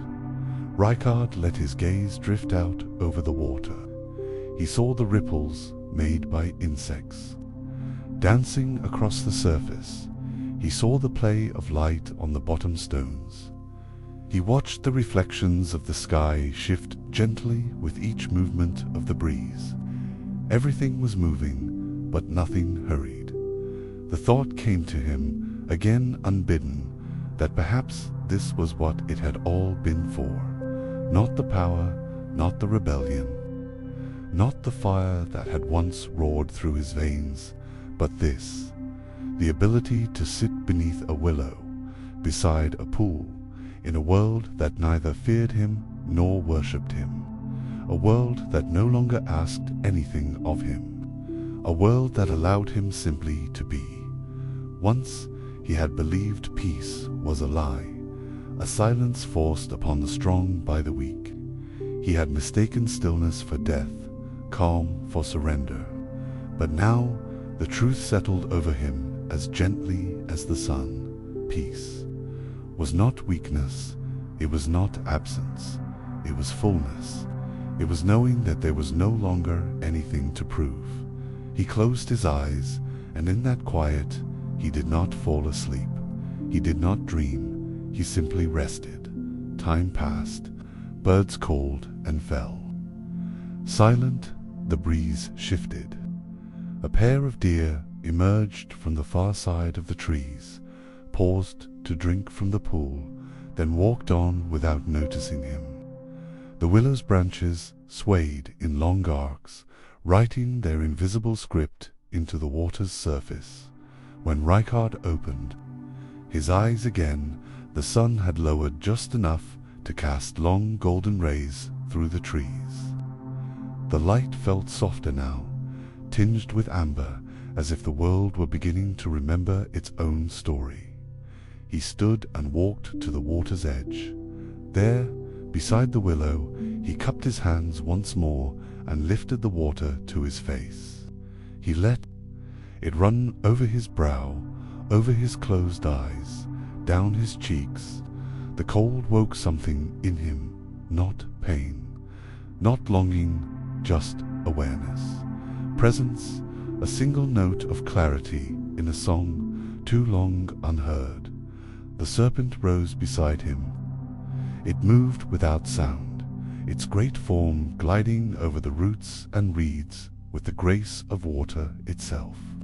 Its head turned toward him, and their eyes met, not as master and servant, not as blasphemer and beast, but as travelers, survivors, witnesses of each other's quiet transformation. He nodded once, and together they continued along the stream, which now glimmered with the beginning of evening, not toward an ending, just onward into the slow, sacred hush of the world. The sun dipped lower, sinking slowly like a quiet sigh beneath the far hills. The sky melted from gold to pink, then to soft lavender, and finally settled into the deep indigo of early evening. Shadows lengthened and stretched like slow dancers across the land, and the air grew cool and sweet with the scent of earth and growing. Things, Rykard and the serpent moved onward with the steady, unhurried grace of beings who no longer needed to chase or escape. The stream beside them sang its ancient song, a soft melody of water weaving through stone, always moving, never forcing, always present. They came at last to a small clearing where wildflowers bowed their heads in the evening breeze, and fireflies began their slow, shimmering dance, tiny sparks of light drifting like distant stars brought close to earth. The world here was quiet but alive, cradled in the tender arms of night. Rykard paused and looked up at the sky, now a tapestry of shimmering stars scattered like gentle whispers across a velvet cloth. The moon rose pale and steady, casting a soft silver glow over the land. It felt like a benediction, a calm promise. That night, like peace, held no judgment, only rest. He sat down among the flowers, his cloak spread around him like a quiet shelter. The serpent coiled beside him, its breath steady and warm against the cooling air. Neither spoke, neither moved except to breathe and be, and in that stillness Rykard felt the last of his burdens fall away. No longer the lord of blasphemy, no longer the seeker or the rebel, just a soul folded into the endless, gentle rhythm of the world. The stars blinked softly, the fireflies flickered, the night sang its quiet song, and Rykard listened. He listened to the world. Breathing, he listened to the earth turning. He listened to the peace he had found, not in conquest or defiance, but in the simple, unshakable stillness of being. As sleep came softly, like a whispered blessing. He closed his eyes, and the story folded gently around him, a lullaby of light, shadow, and the endless grace of quiet dawns yet to come. The night of black knives. After that, we returned to the shadows, to the silent, cursed night known as the Night of Black Knives. The world had folded itself into a breathless pause, a stillness so profound it seemed as if time itself had stilled.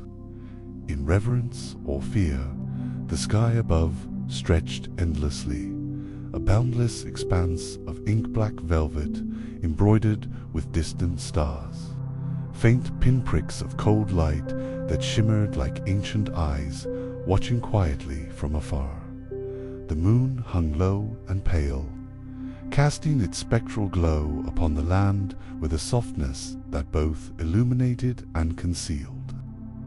Its silver light spilled through the branches of towering trees, draping the forest floor in pools of ghostly luminescence.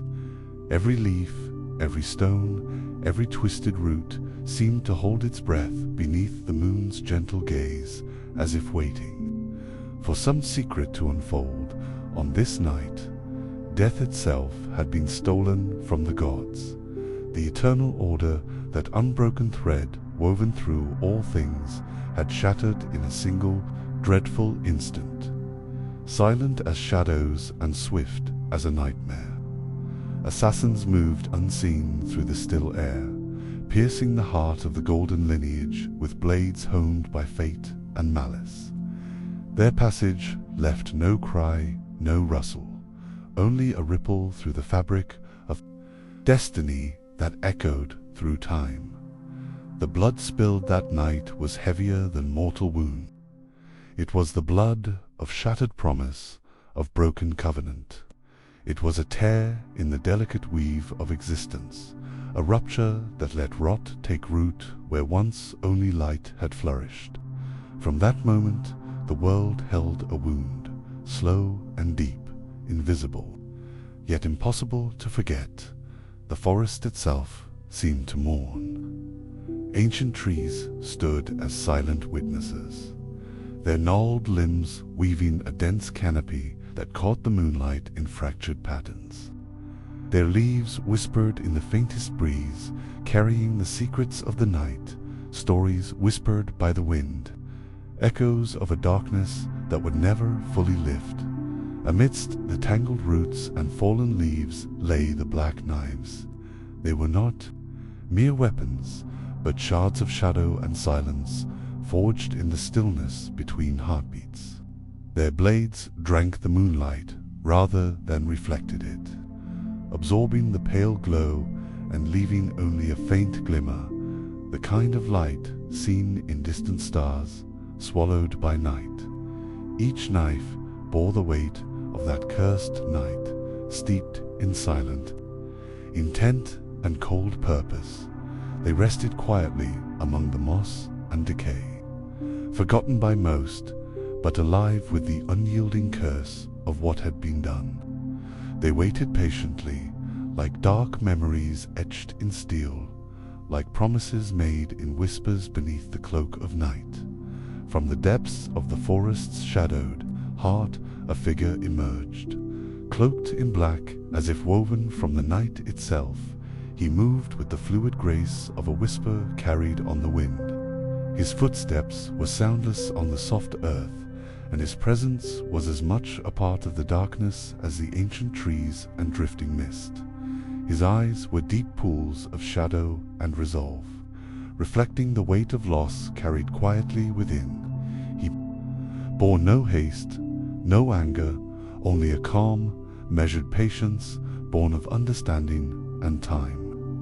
He moved as one who had become a ghost, walking between moments, between the world of the living and the realm of the forgotten. He came to a clearing where a fallen log lay thick with moss and memories. His hand, pale and steady, brushed the rough bark, feeling the ancient heartbeat of the earth beneath his fingers.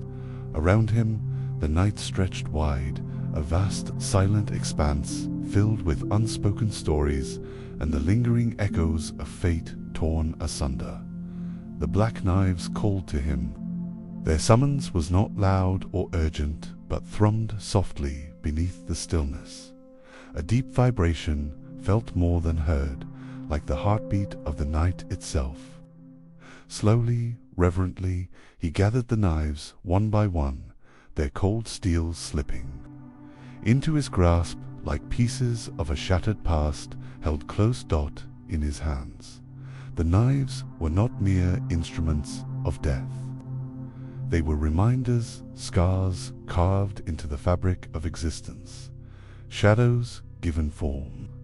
They told of a night when destiny was broken, when silence became the loudest cry, when the world's fragile balance teetered on the edge of ruin.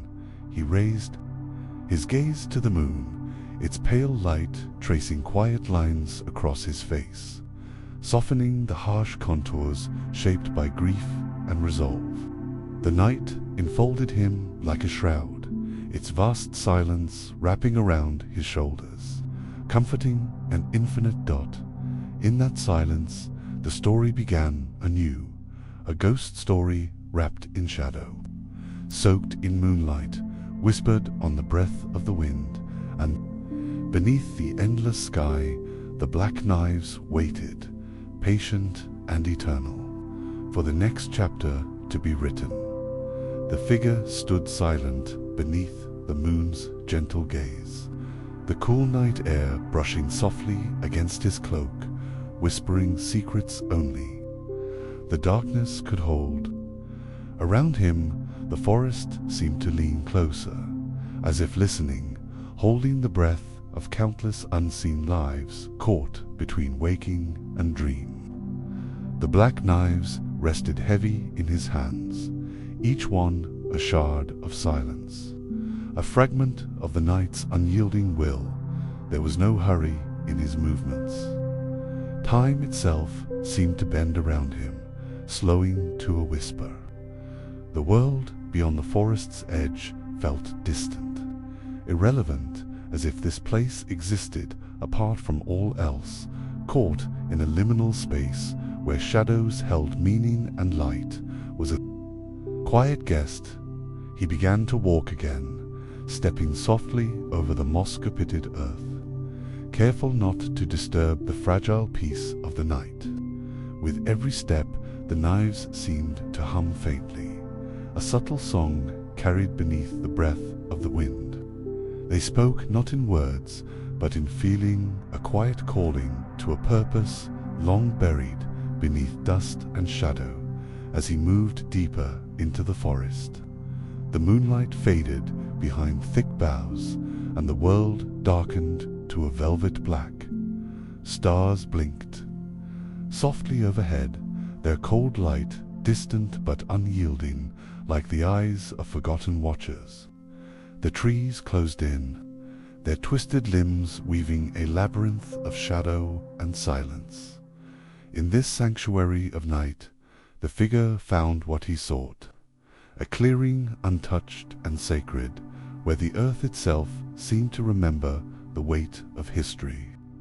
Here, the black knives would rest once more, but not as mere tools of shadow. They would become a covenant, a silent oath whispered between the living and the dead, between the light that fades and the darkness that endures. He knelt gently upon the earth, placing the knives with care in a circle drawn by roots and stone. The blades caught the faintest glimmer of moonlight, their edges tracing delicate arcs of silver in the gloom. In that quiet moment, the forest held still, a breath suspended in time, a promise etched in shadow, for the night was not merely a place of endings. It was a cradle of beginnings, a space where fate could be shaped anew beneath the watchful eyes of stars and moon. The figure's eyes closed, and a slow breath filled his lungs. In the depths of silence, he reached beyond the veil of the night, calling forth the ancient power bound within the black knives. Their song rose softly, a melody of shadows and secrets, woven from the very fabric of the cursed night. And as the wind stirred, carrying the faint rustle of leaves and the distant cry of night birds, the forest seemed to awaken. Shadows lengthened and deepened, swirling like mist around the circle of blades. The knives pulsed with a gentle light, not harsh or blinding, but steady and sure, like the heartbeat of the earth itself. In that moment, the story whispered on a tale of loss and hope, of silence and shadow, of a night when the world itself trembled and changed forever. The night of black knives had begun once more. The silence deepened around him, thick and full, as if the forest itself was breathing in the story unfolding beneath the moon's watchful eye. The black knives lay encircled in their ancient resting place, their edges shimmering faintly with the pulse of unseen power. The figure remained kneeling, still as stone, a shadow among shadows, merging with the night itself. He thought of the golden lineage, a thread of light now severed, broken by that single, terrible night. The assassins who moved like ghosts had not just ended lives, they had stolen the very breath of destiny, unraveling the tapestry woven by gods and kings alike. What remained was a world held hostage by silence and rot, where whispers of what once was echoed faintly through the dark. Yet even in this hushed despair, the forest spoke to him, not in words, but in feeling the slow, steady heartbeat beneath. The soil, the rustle of leaves like soft sighs, the faint shimmer of starlight caught between branches. It was a song of endurance, a reminder that even in the deepest shadows, life finds a way to persist. Rising slowly, the figure gathered the black knives once more, their cold weight settling familiar and heavy in his hands. His cloak swirled gently with his movement, a shadow trailing behind him as he began to walk again, not away from the clearing, but deeper into the forest's quiet heart. The night wrapped around him like a shroud, the moonlight retreating. Beneath the thick canopy, here, in the embrace of ancient trees and timeless shadows, the world seemed paused on the edge of a dream. Every step was measured, deliberate, as if the very ground beneath him knew the gravity of his purpose. He moved through the silence like a whispered prayer, his thoughts weaving through memories and possibilities of what had been lost, of what might yet be reclaimed. The black knives were more than relics. They were keys, fragments of a forgotten covenant waiting to be fulfilled. Somewhere far away, a lone owl called, its voice a soft lament carried on the cool night air. The figure paused for a moment, listening to the sound blend with the rustle of branches and the distant drip of unseen water. The forest was alive with subtle movement, a world in quiet balance between shadow and light. As dawn crept slowly toward the horizon, the figure found his place once more, a stone circle carved long ago by hands now dust. Here the knives were set down again, their blades catching the first faint hues of morning, like shards of night trapped in daybreak. The black knives lay still, silent witnesses to a night that would never truly end. The figure lowered his head in a final, wordless prayer, then turned away, fading back into the forest's embrace, a shadow returning to the silence from which he came, and the forest held its breath once more, waiting for the next night of black knives.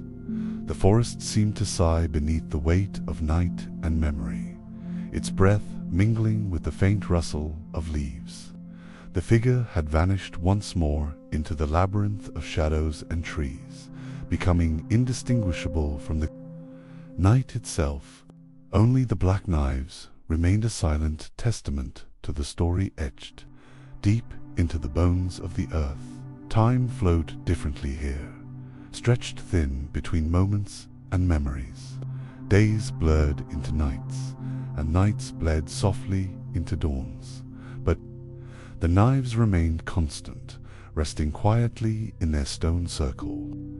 They held a power not born of loud magic or fierce flames, but of patience, of silence, and of the slow, relentless pull of fate.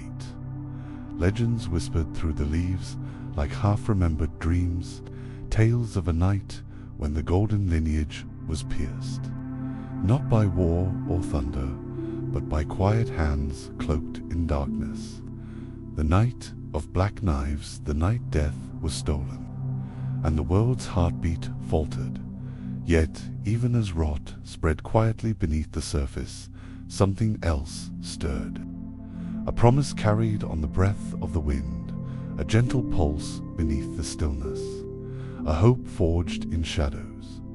Sometimes, when the moon was full and the air thick with mist, a figure could be glimpsed among the trees, a shadow among shadows, moving with quiet grace, gathering the black knives once more, not to wield them in fury, but to honor their place in the world's delicate balance.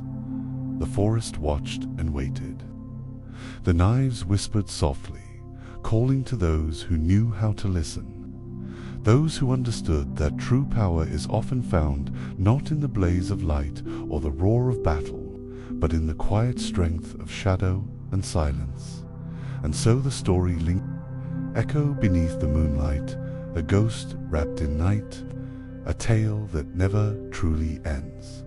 The night of black knives lives on. Beneath the endless canopy, the forest breathed softly, its ancient heart pulsing in rhythm with the secrets it held.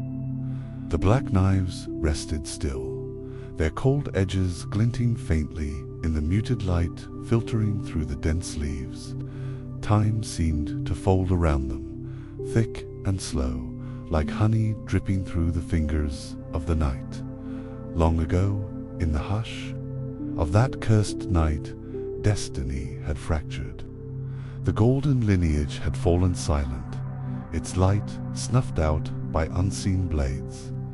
Yet, in the wake of that silence, a new kind of power stirred, subtle, patient, and enduring. It did not roar like a storm, nor blaze like a fire, but whispered gently like the wind threading through the trees.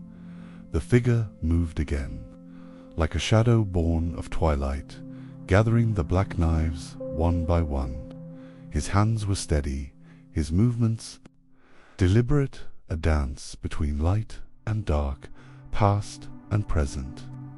Each blade was a memory, a fragment of that night's terrible grace, carrying with it the weight of loss and the spark of hope. He walked deeper into the forest, where the trees grew tall and close, their branches entwining like fingers holding a secret. The air was thick with the scent of earth and moss, a scent that spoke of life persevering beneath decay. Here, the world was suspended between worlds, a place where stories lived in silence and shadows whispered truths forgotten by time. The knives hummed softly in his grasp, a song without sound felt deep within the bones. It was a melody of endings and beginnings, of broken paths and new journeys yet to come. He knew that the night was never truly over, that the black knives held a promise that stretched beyond the fading moonlight as dawn's first light brushed the horizon. The figure reached a clearing bathed in the soft glow of morning. There, among stones worn smooth by centuries, he laid the knives carefully in a circle, a silent vow renewed beneath the awakening sky. The forest seemed to hold its breath once more, a quiet sentinel guarding the fragile balance between shadow and light. The story of the Night of Black Knives was etched, not just in steel and blood, but in the very soul of the world itself, a tale whispered forever in the hush of the night. And as the sun rose, casting gentle warmth over the land, the knives waited, patient as ever, for the night to come again. The sun climbed slowly, spilling soft gold through the canopy, yet the forest beneath held onto its shadows with a quiet stubbornness. The black knives rested undisturbed, their dark steel cool beneath the first light of day. Around them, the forest whispered gently, a language of rustling leaves and distant bird calls, carrying the weight of centuries past and secrets yet untold. The figure had vanished once again, slipping into the folds of the world like a shadow folding into itself. He was both everywhere and nowhere, a part of the silence that stretched between the stars and the soil. His purpose was not to seek glory or vengeance, but to guard the fragile balance born of that night when death had been stolen and destiny cracked. In the towns and villages beyond the forest's edge, stories passed quietly from lip to ear, tales told in hushed tones beside flickering hearths. The Night of Black Knives was remembered not as a single event, but as an endless shadow looming. Over the ages, it was a ghost story, a whisper in the dark, a silence heavier than any shout, yet beneath the fear and the memory, there was a strange comfort, a reminder that even in darkness there is watchfulness, that the knives, though silent, were never truly still. They waited patiently and ever vigilant, ready to pierce the veil when the night called them forth once more. The forest held its breath as the day wore on, knowing that the world's quiet heartbeat would soon quicken again beneath the moon's pale light, and when the night returned, so too would the shadowed figure, moving unseen through the trees, gathering the black knives in a ritual older than time. This was a story without an end, a cycle turning softly in the dark. The Night of Black Knives was never just a night. It was a promise, a whisper carried on the wind, a shadow that lingers just beyond the edge of sight and the world. Beneath the stars, listened.s, the sun dipped low, and the sky softened into twilight. The forest seemed to sigh again, a quiet exhale that rippled through leaves and branches like a forgotten lullaby. The black knives rested once more, cradled by moss and earth, their edges catching the last gentle light of day. Like faint stars refusing to fade, the shadowed figure moved slowly between the trees, his steps barely a whisper on the soft soil.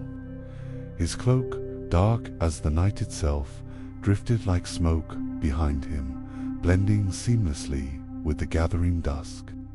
In his hands, the knives felt alive, not with anger or malice, but with the deep, steady pulse of ancient secrets and silent vows. He paused at the clearing, where the circle of stones stood like silent sentinels, guarding the sacred space where time had folded upon itself so many years ago. Carefully, reverently, he laid each black knife in place, forming a ring that held the weight of history and the fragile hope of what might yet come. Around him, the forest held its breath.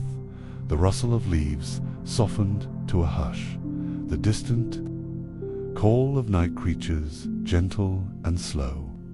The moon rose, pale and watchful, spilling its silver light like a quiet blessing across the world below. In that moment, the story settled into the stillness, a ghost story wrapped in silence, soaked in moonlight. The Night of Black Knives was not merely a night lost to darkness, but a promise etched into the soul of the world itself. A promise that even in the deepest shadow there is a watchful presence, a silent guardian waiting in the quiet. And as the stars began to sparkle softly overhead, the knives lay still, patient, eternal, and waiting for the night to come again. The spirit jellyfish sisters in the quiet mist where the lands between fold softly into the unknown. Two spirits drifted like gentle lanterns glowing in the dark. They were the spirit jellyfish sister souls caught between life and death forever, adrift in a realm of shimmering fog and starlit skies. Their light was soft and steady, a pale blue glow that pulsed gently with each slow movement. They floated side by side, tracing silent paths through the twilight air, calling to one another in a language beyond words, delicate thread woven from longing and love. The world around them was hushed, wrapped in a veil of quiet mystery. Shadows blended with silver light, and the stars above twinkled like distant fires caught in a slow dance. Time felt like a ripple in the stillness, stretching endlessly as the sisters moved, their presence a calm beacon in the vast unknown. They had once been bound by fate, their stories intertwined long before they became spirits of the in-between. Now, though their forms were ethereal, their connection remained unbroken, a promise shining through the fog. They reached for each other, their voices soft whispers carried on the breath of the night.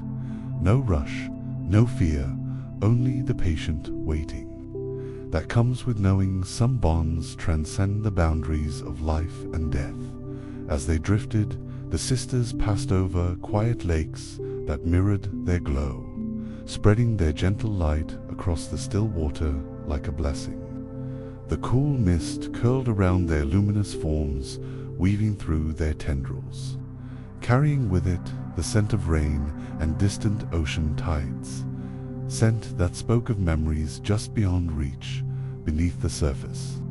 Forgotten places held their secrets. Ruins swallowed by time, trees that whispered old songs, and silent stones that once bore witness to lives now long past.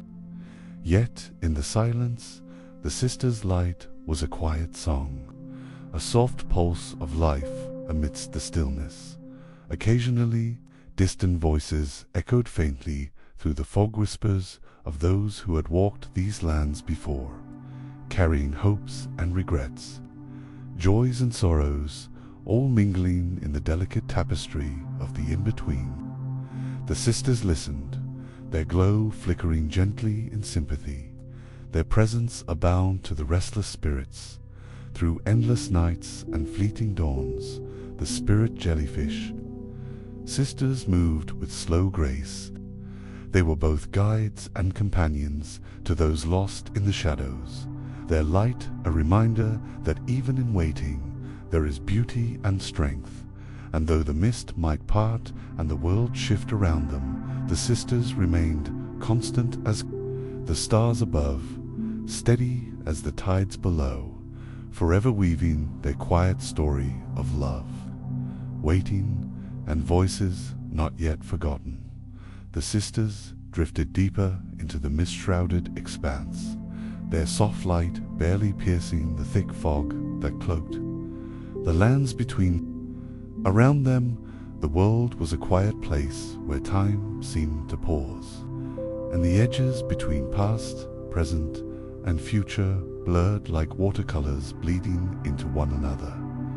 Their tender glow touched the outlines of ancient trees and crumbling stonework, relics of forgotten days whispered to sleep by the endless passage of time.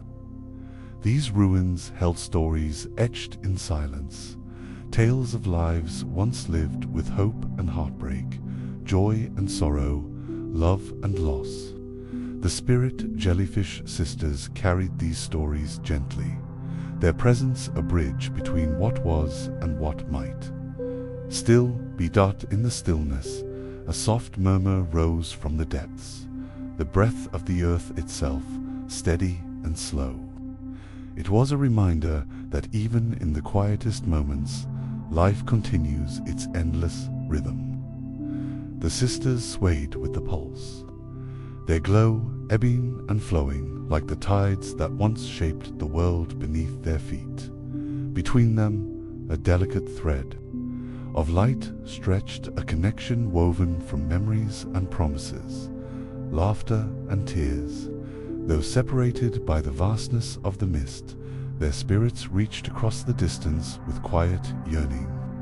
It was a love that defied the silence, a bond unbroken by the fading of mortal flesh. They moved slowly, their passage through the fog a graceful dance, a silent song sung without sound.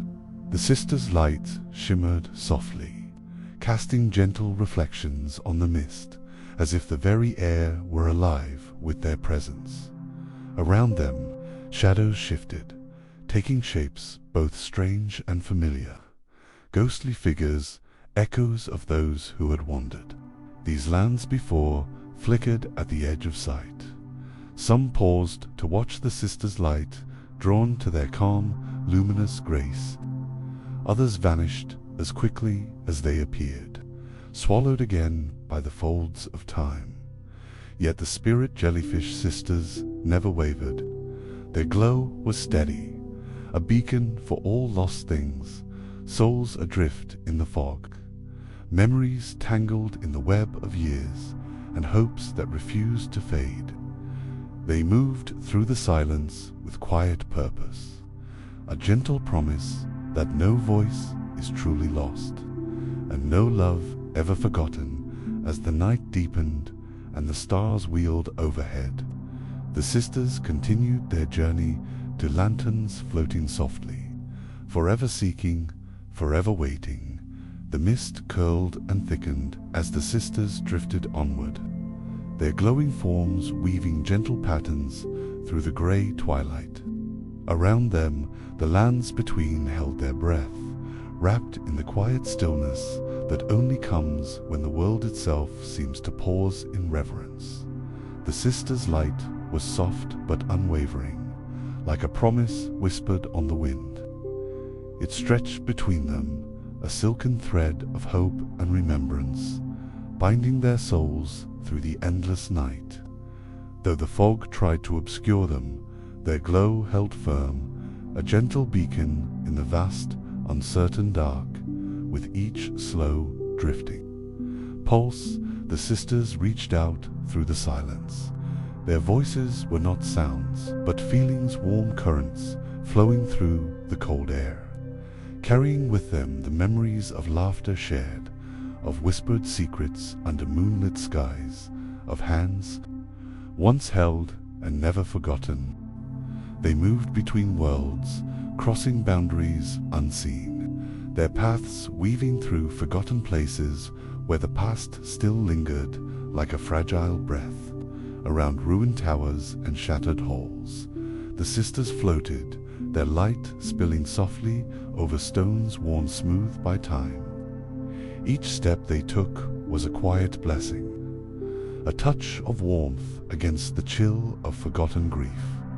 And sometimes, through the haze, shapes would stir, flickers of those who had lost their way in the fog, drawn like moths to the sisters' gentle radiance. These lost souls found solace in the glow, their shadows growing softer, their restless hearts eased by the sisters' silent song. No words were spoken, yet everything was understood.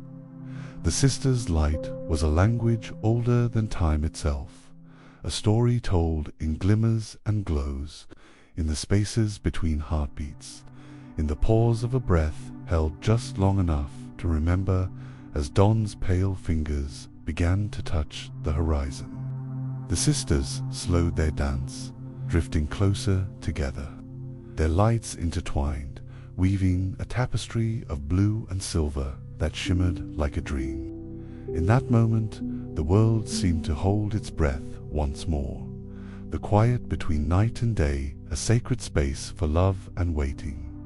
The spirit jellyfish sisters, forever adrift, forever glowing, remained a soft, unbroken promise in the vastness of the lands between, a story of love that lingers beyond life, of voices that call through the mist, and of hope that never fades, as the first light of dawn painted the horizon with soft hues of pink and gold.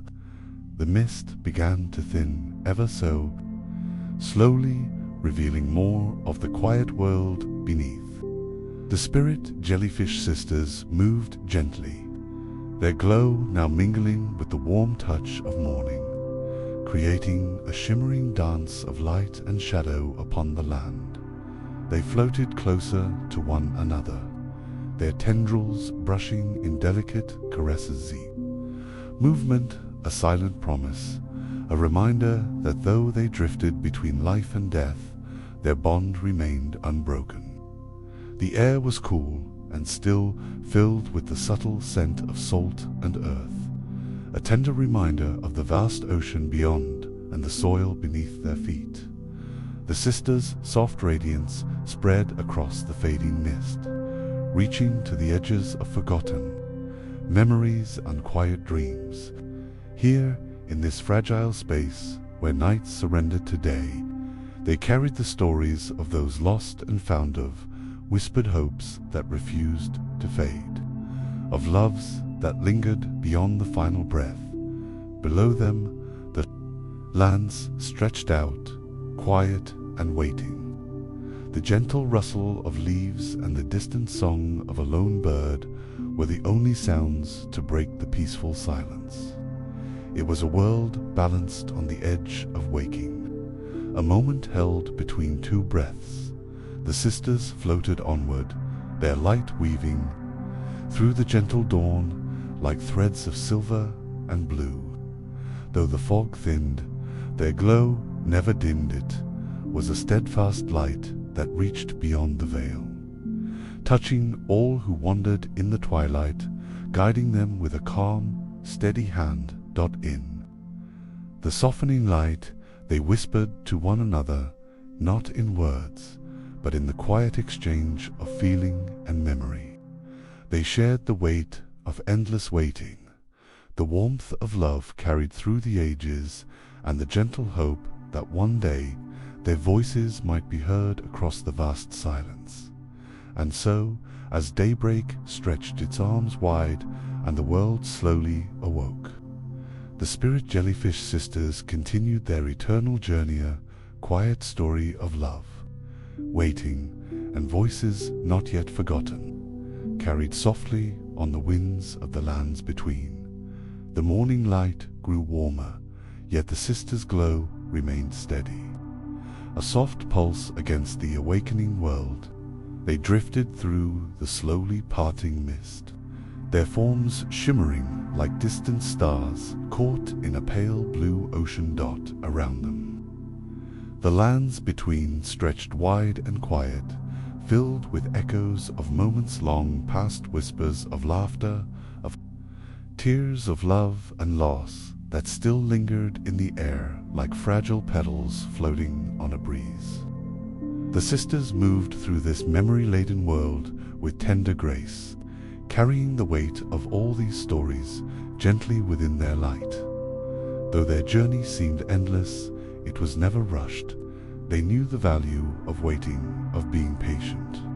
In the space between moments, where time slowed and the heart could breathe, their path was one of quiet devotion, a dance woven through shadows and dawns, carried on the soft currents of a world caught between waking and dreaming. Occasionally, a flicker of movement caught their glowing gazer, restless spirit, or a lost soul drawn to their calming presence. The sisters reached out with their light, offering a moment of peace, a soft embrace of warmth amid the cold uncertainty of the in-dash between dot in those moments. Their glow brightened, shining like twin beacons. In the quiet dusk of forgotten hopes, it was a silent promise that no one would ever truly be alone, that love could shine beyond the boundaries of life and death. As the day stretched forward, the spirit jellyfish sisters continued their gentle journey, weaving light through the soft haze and stirring the quiet heart of the lands between. Their story was one of endless patience, of bonds that never fade, and of voices that echo softly in the twilight dot as the day deepened. The lands between transformed beneath a golden sky, yet the spirit jellyfish sisters remained untouched by time's swift passage. Their glow shimmered softly, a cool, soothing blue against the warmth of sunlight. They moved like whispers through the gentle breeze, floating without hurry, weaving a quiet path through the stillness that surrounded them. Their journey was endless but never lonely. The sisters' light danced together, weaving delicate patterns in the unspoken conversation of love and remembrance, of shared moments suspended between heartbeats. Each pulse of their glow carried with it a memory, a story etched deep within their souls, waiting patiently to be told. Beneath their soft illumination, the forgotten places of the lands between seemed to breathe once more. The ancient trees rustled softly, as if awakening from a long slumber, and the earth beneath shimmered faintly, touched by the sisters' gentle presence. The world was quiet, wrapped in a gentle hush that invited even the most restless spirits to find peace. Occasionally, a figure would appear in the distance, a fleeting shadow or a flicker of movement. Drawn by the sisters' calm light, lost souls found their way through the misty veil, guided toward the warmth that never faded.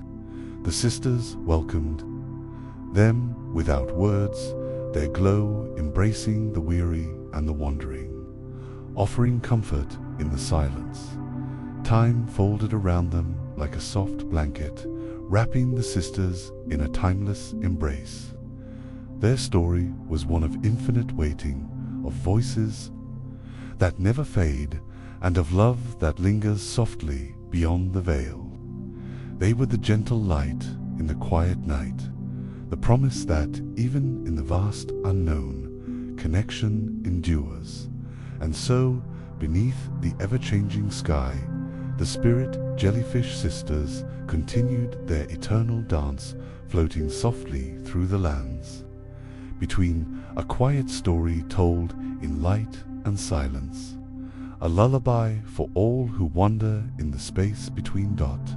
As twilight fell once more over the lands between, the world softened into a quiet lullaby of shadows and gentle light. The spirit jellyfish sisters drifted close together, their glowing forms weaving into one serene, shimmering beacon.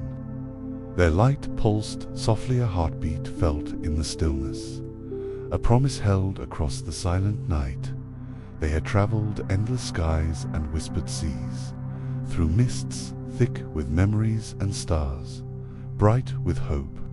And though their journey stretched beyond the grasp of time, their bond remained steadfast, a quiet testament to love's enduring strength. In this space between worlds, where voices are carried on the wind and memories shine like distant stars, the sisters found peace.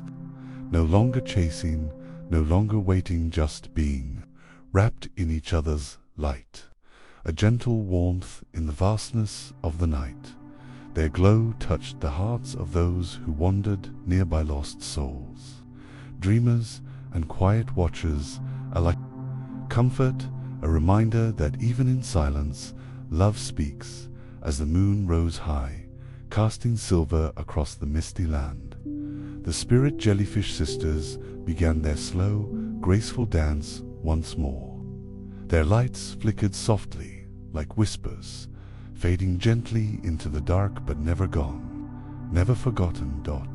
And so, beneath the endless sky of the lands between, their story lingers, a tender, timeless lullaby, a story of two souls forever intertwined, glowing softly in the night, calling out across the stars with voices not yet forgotten.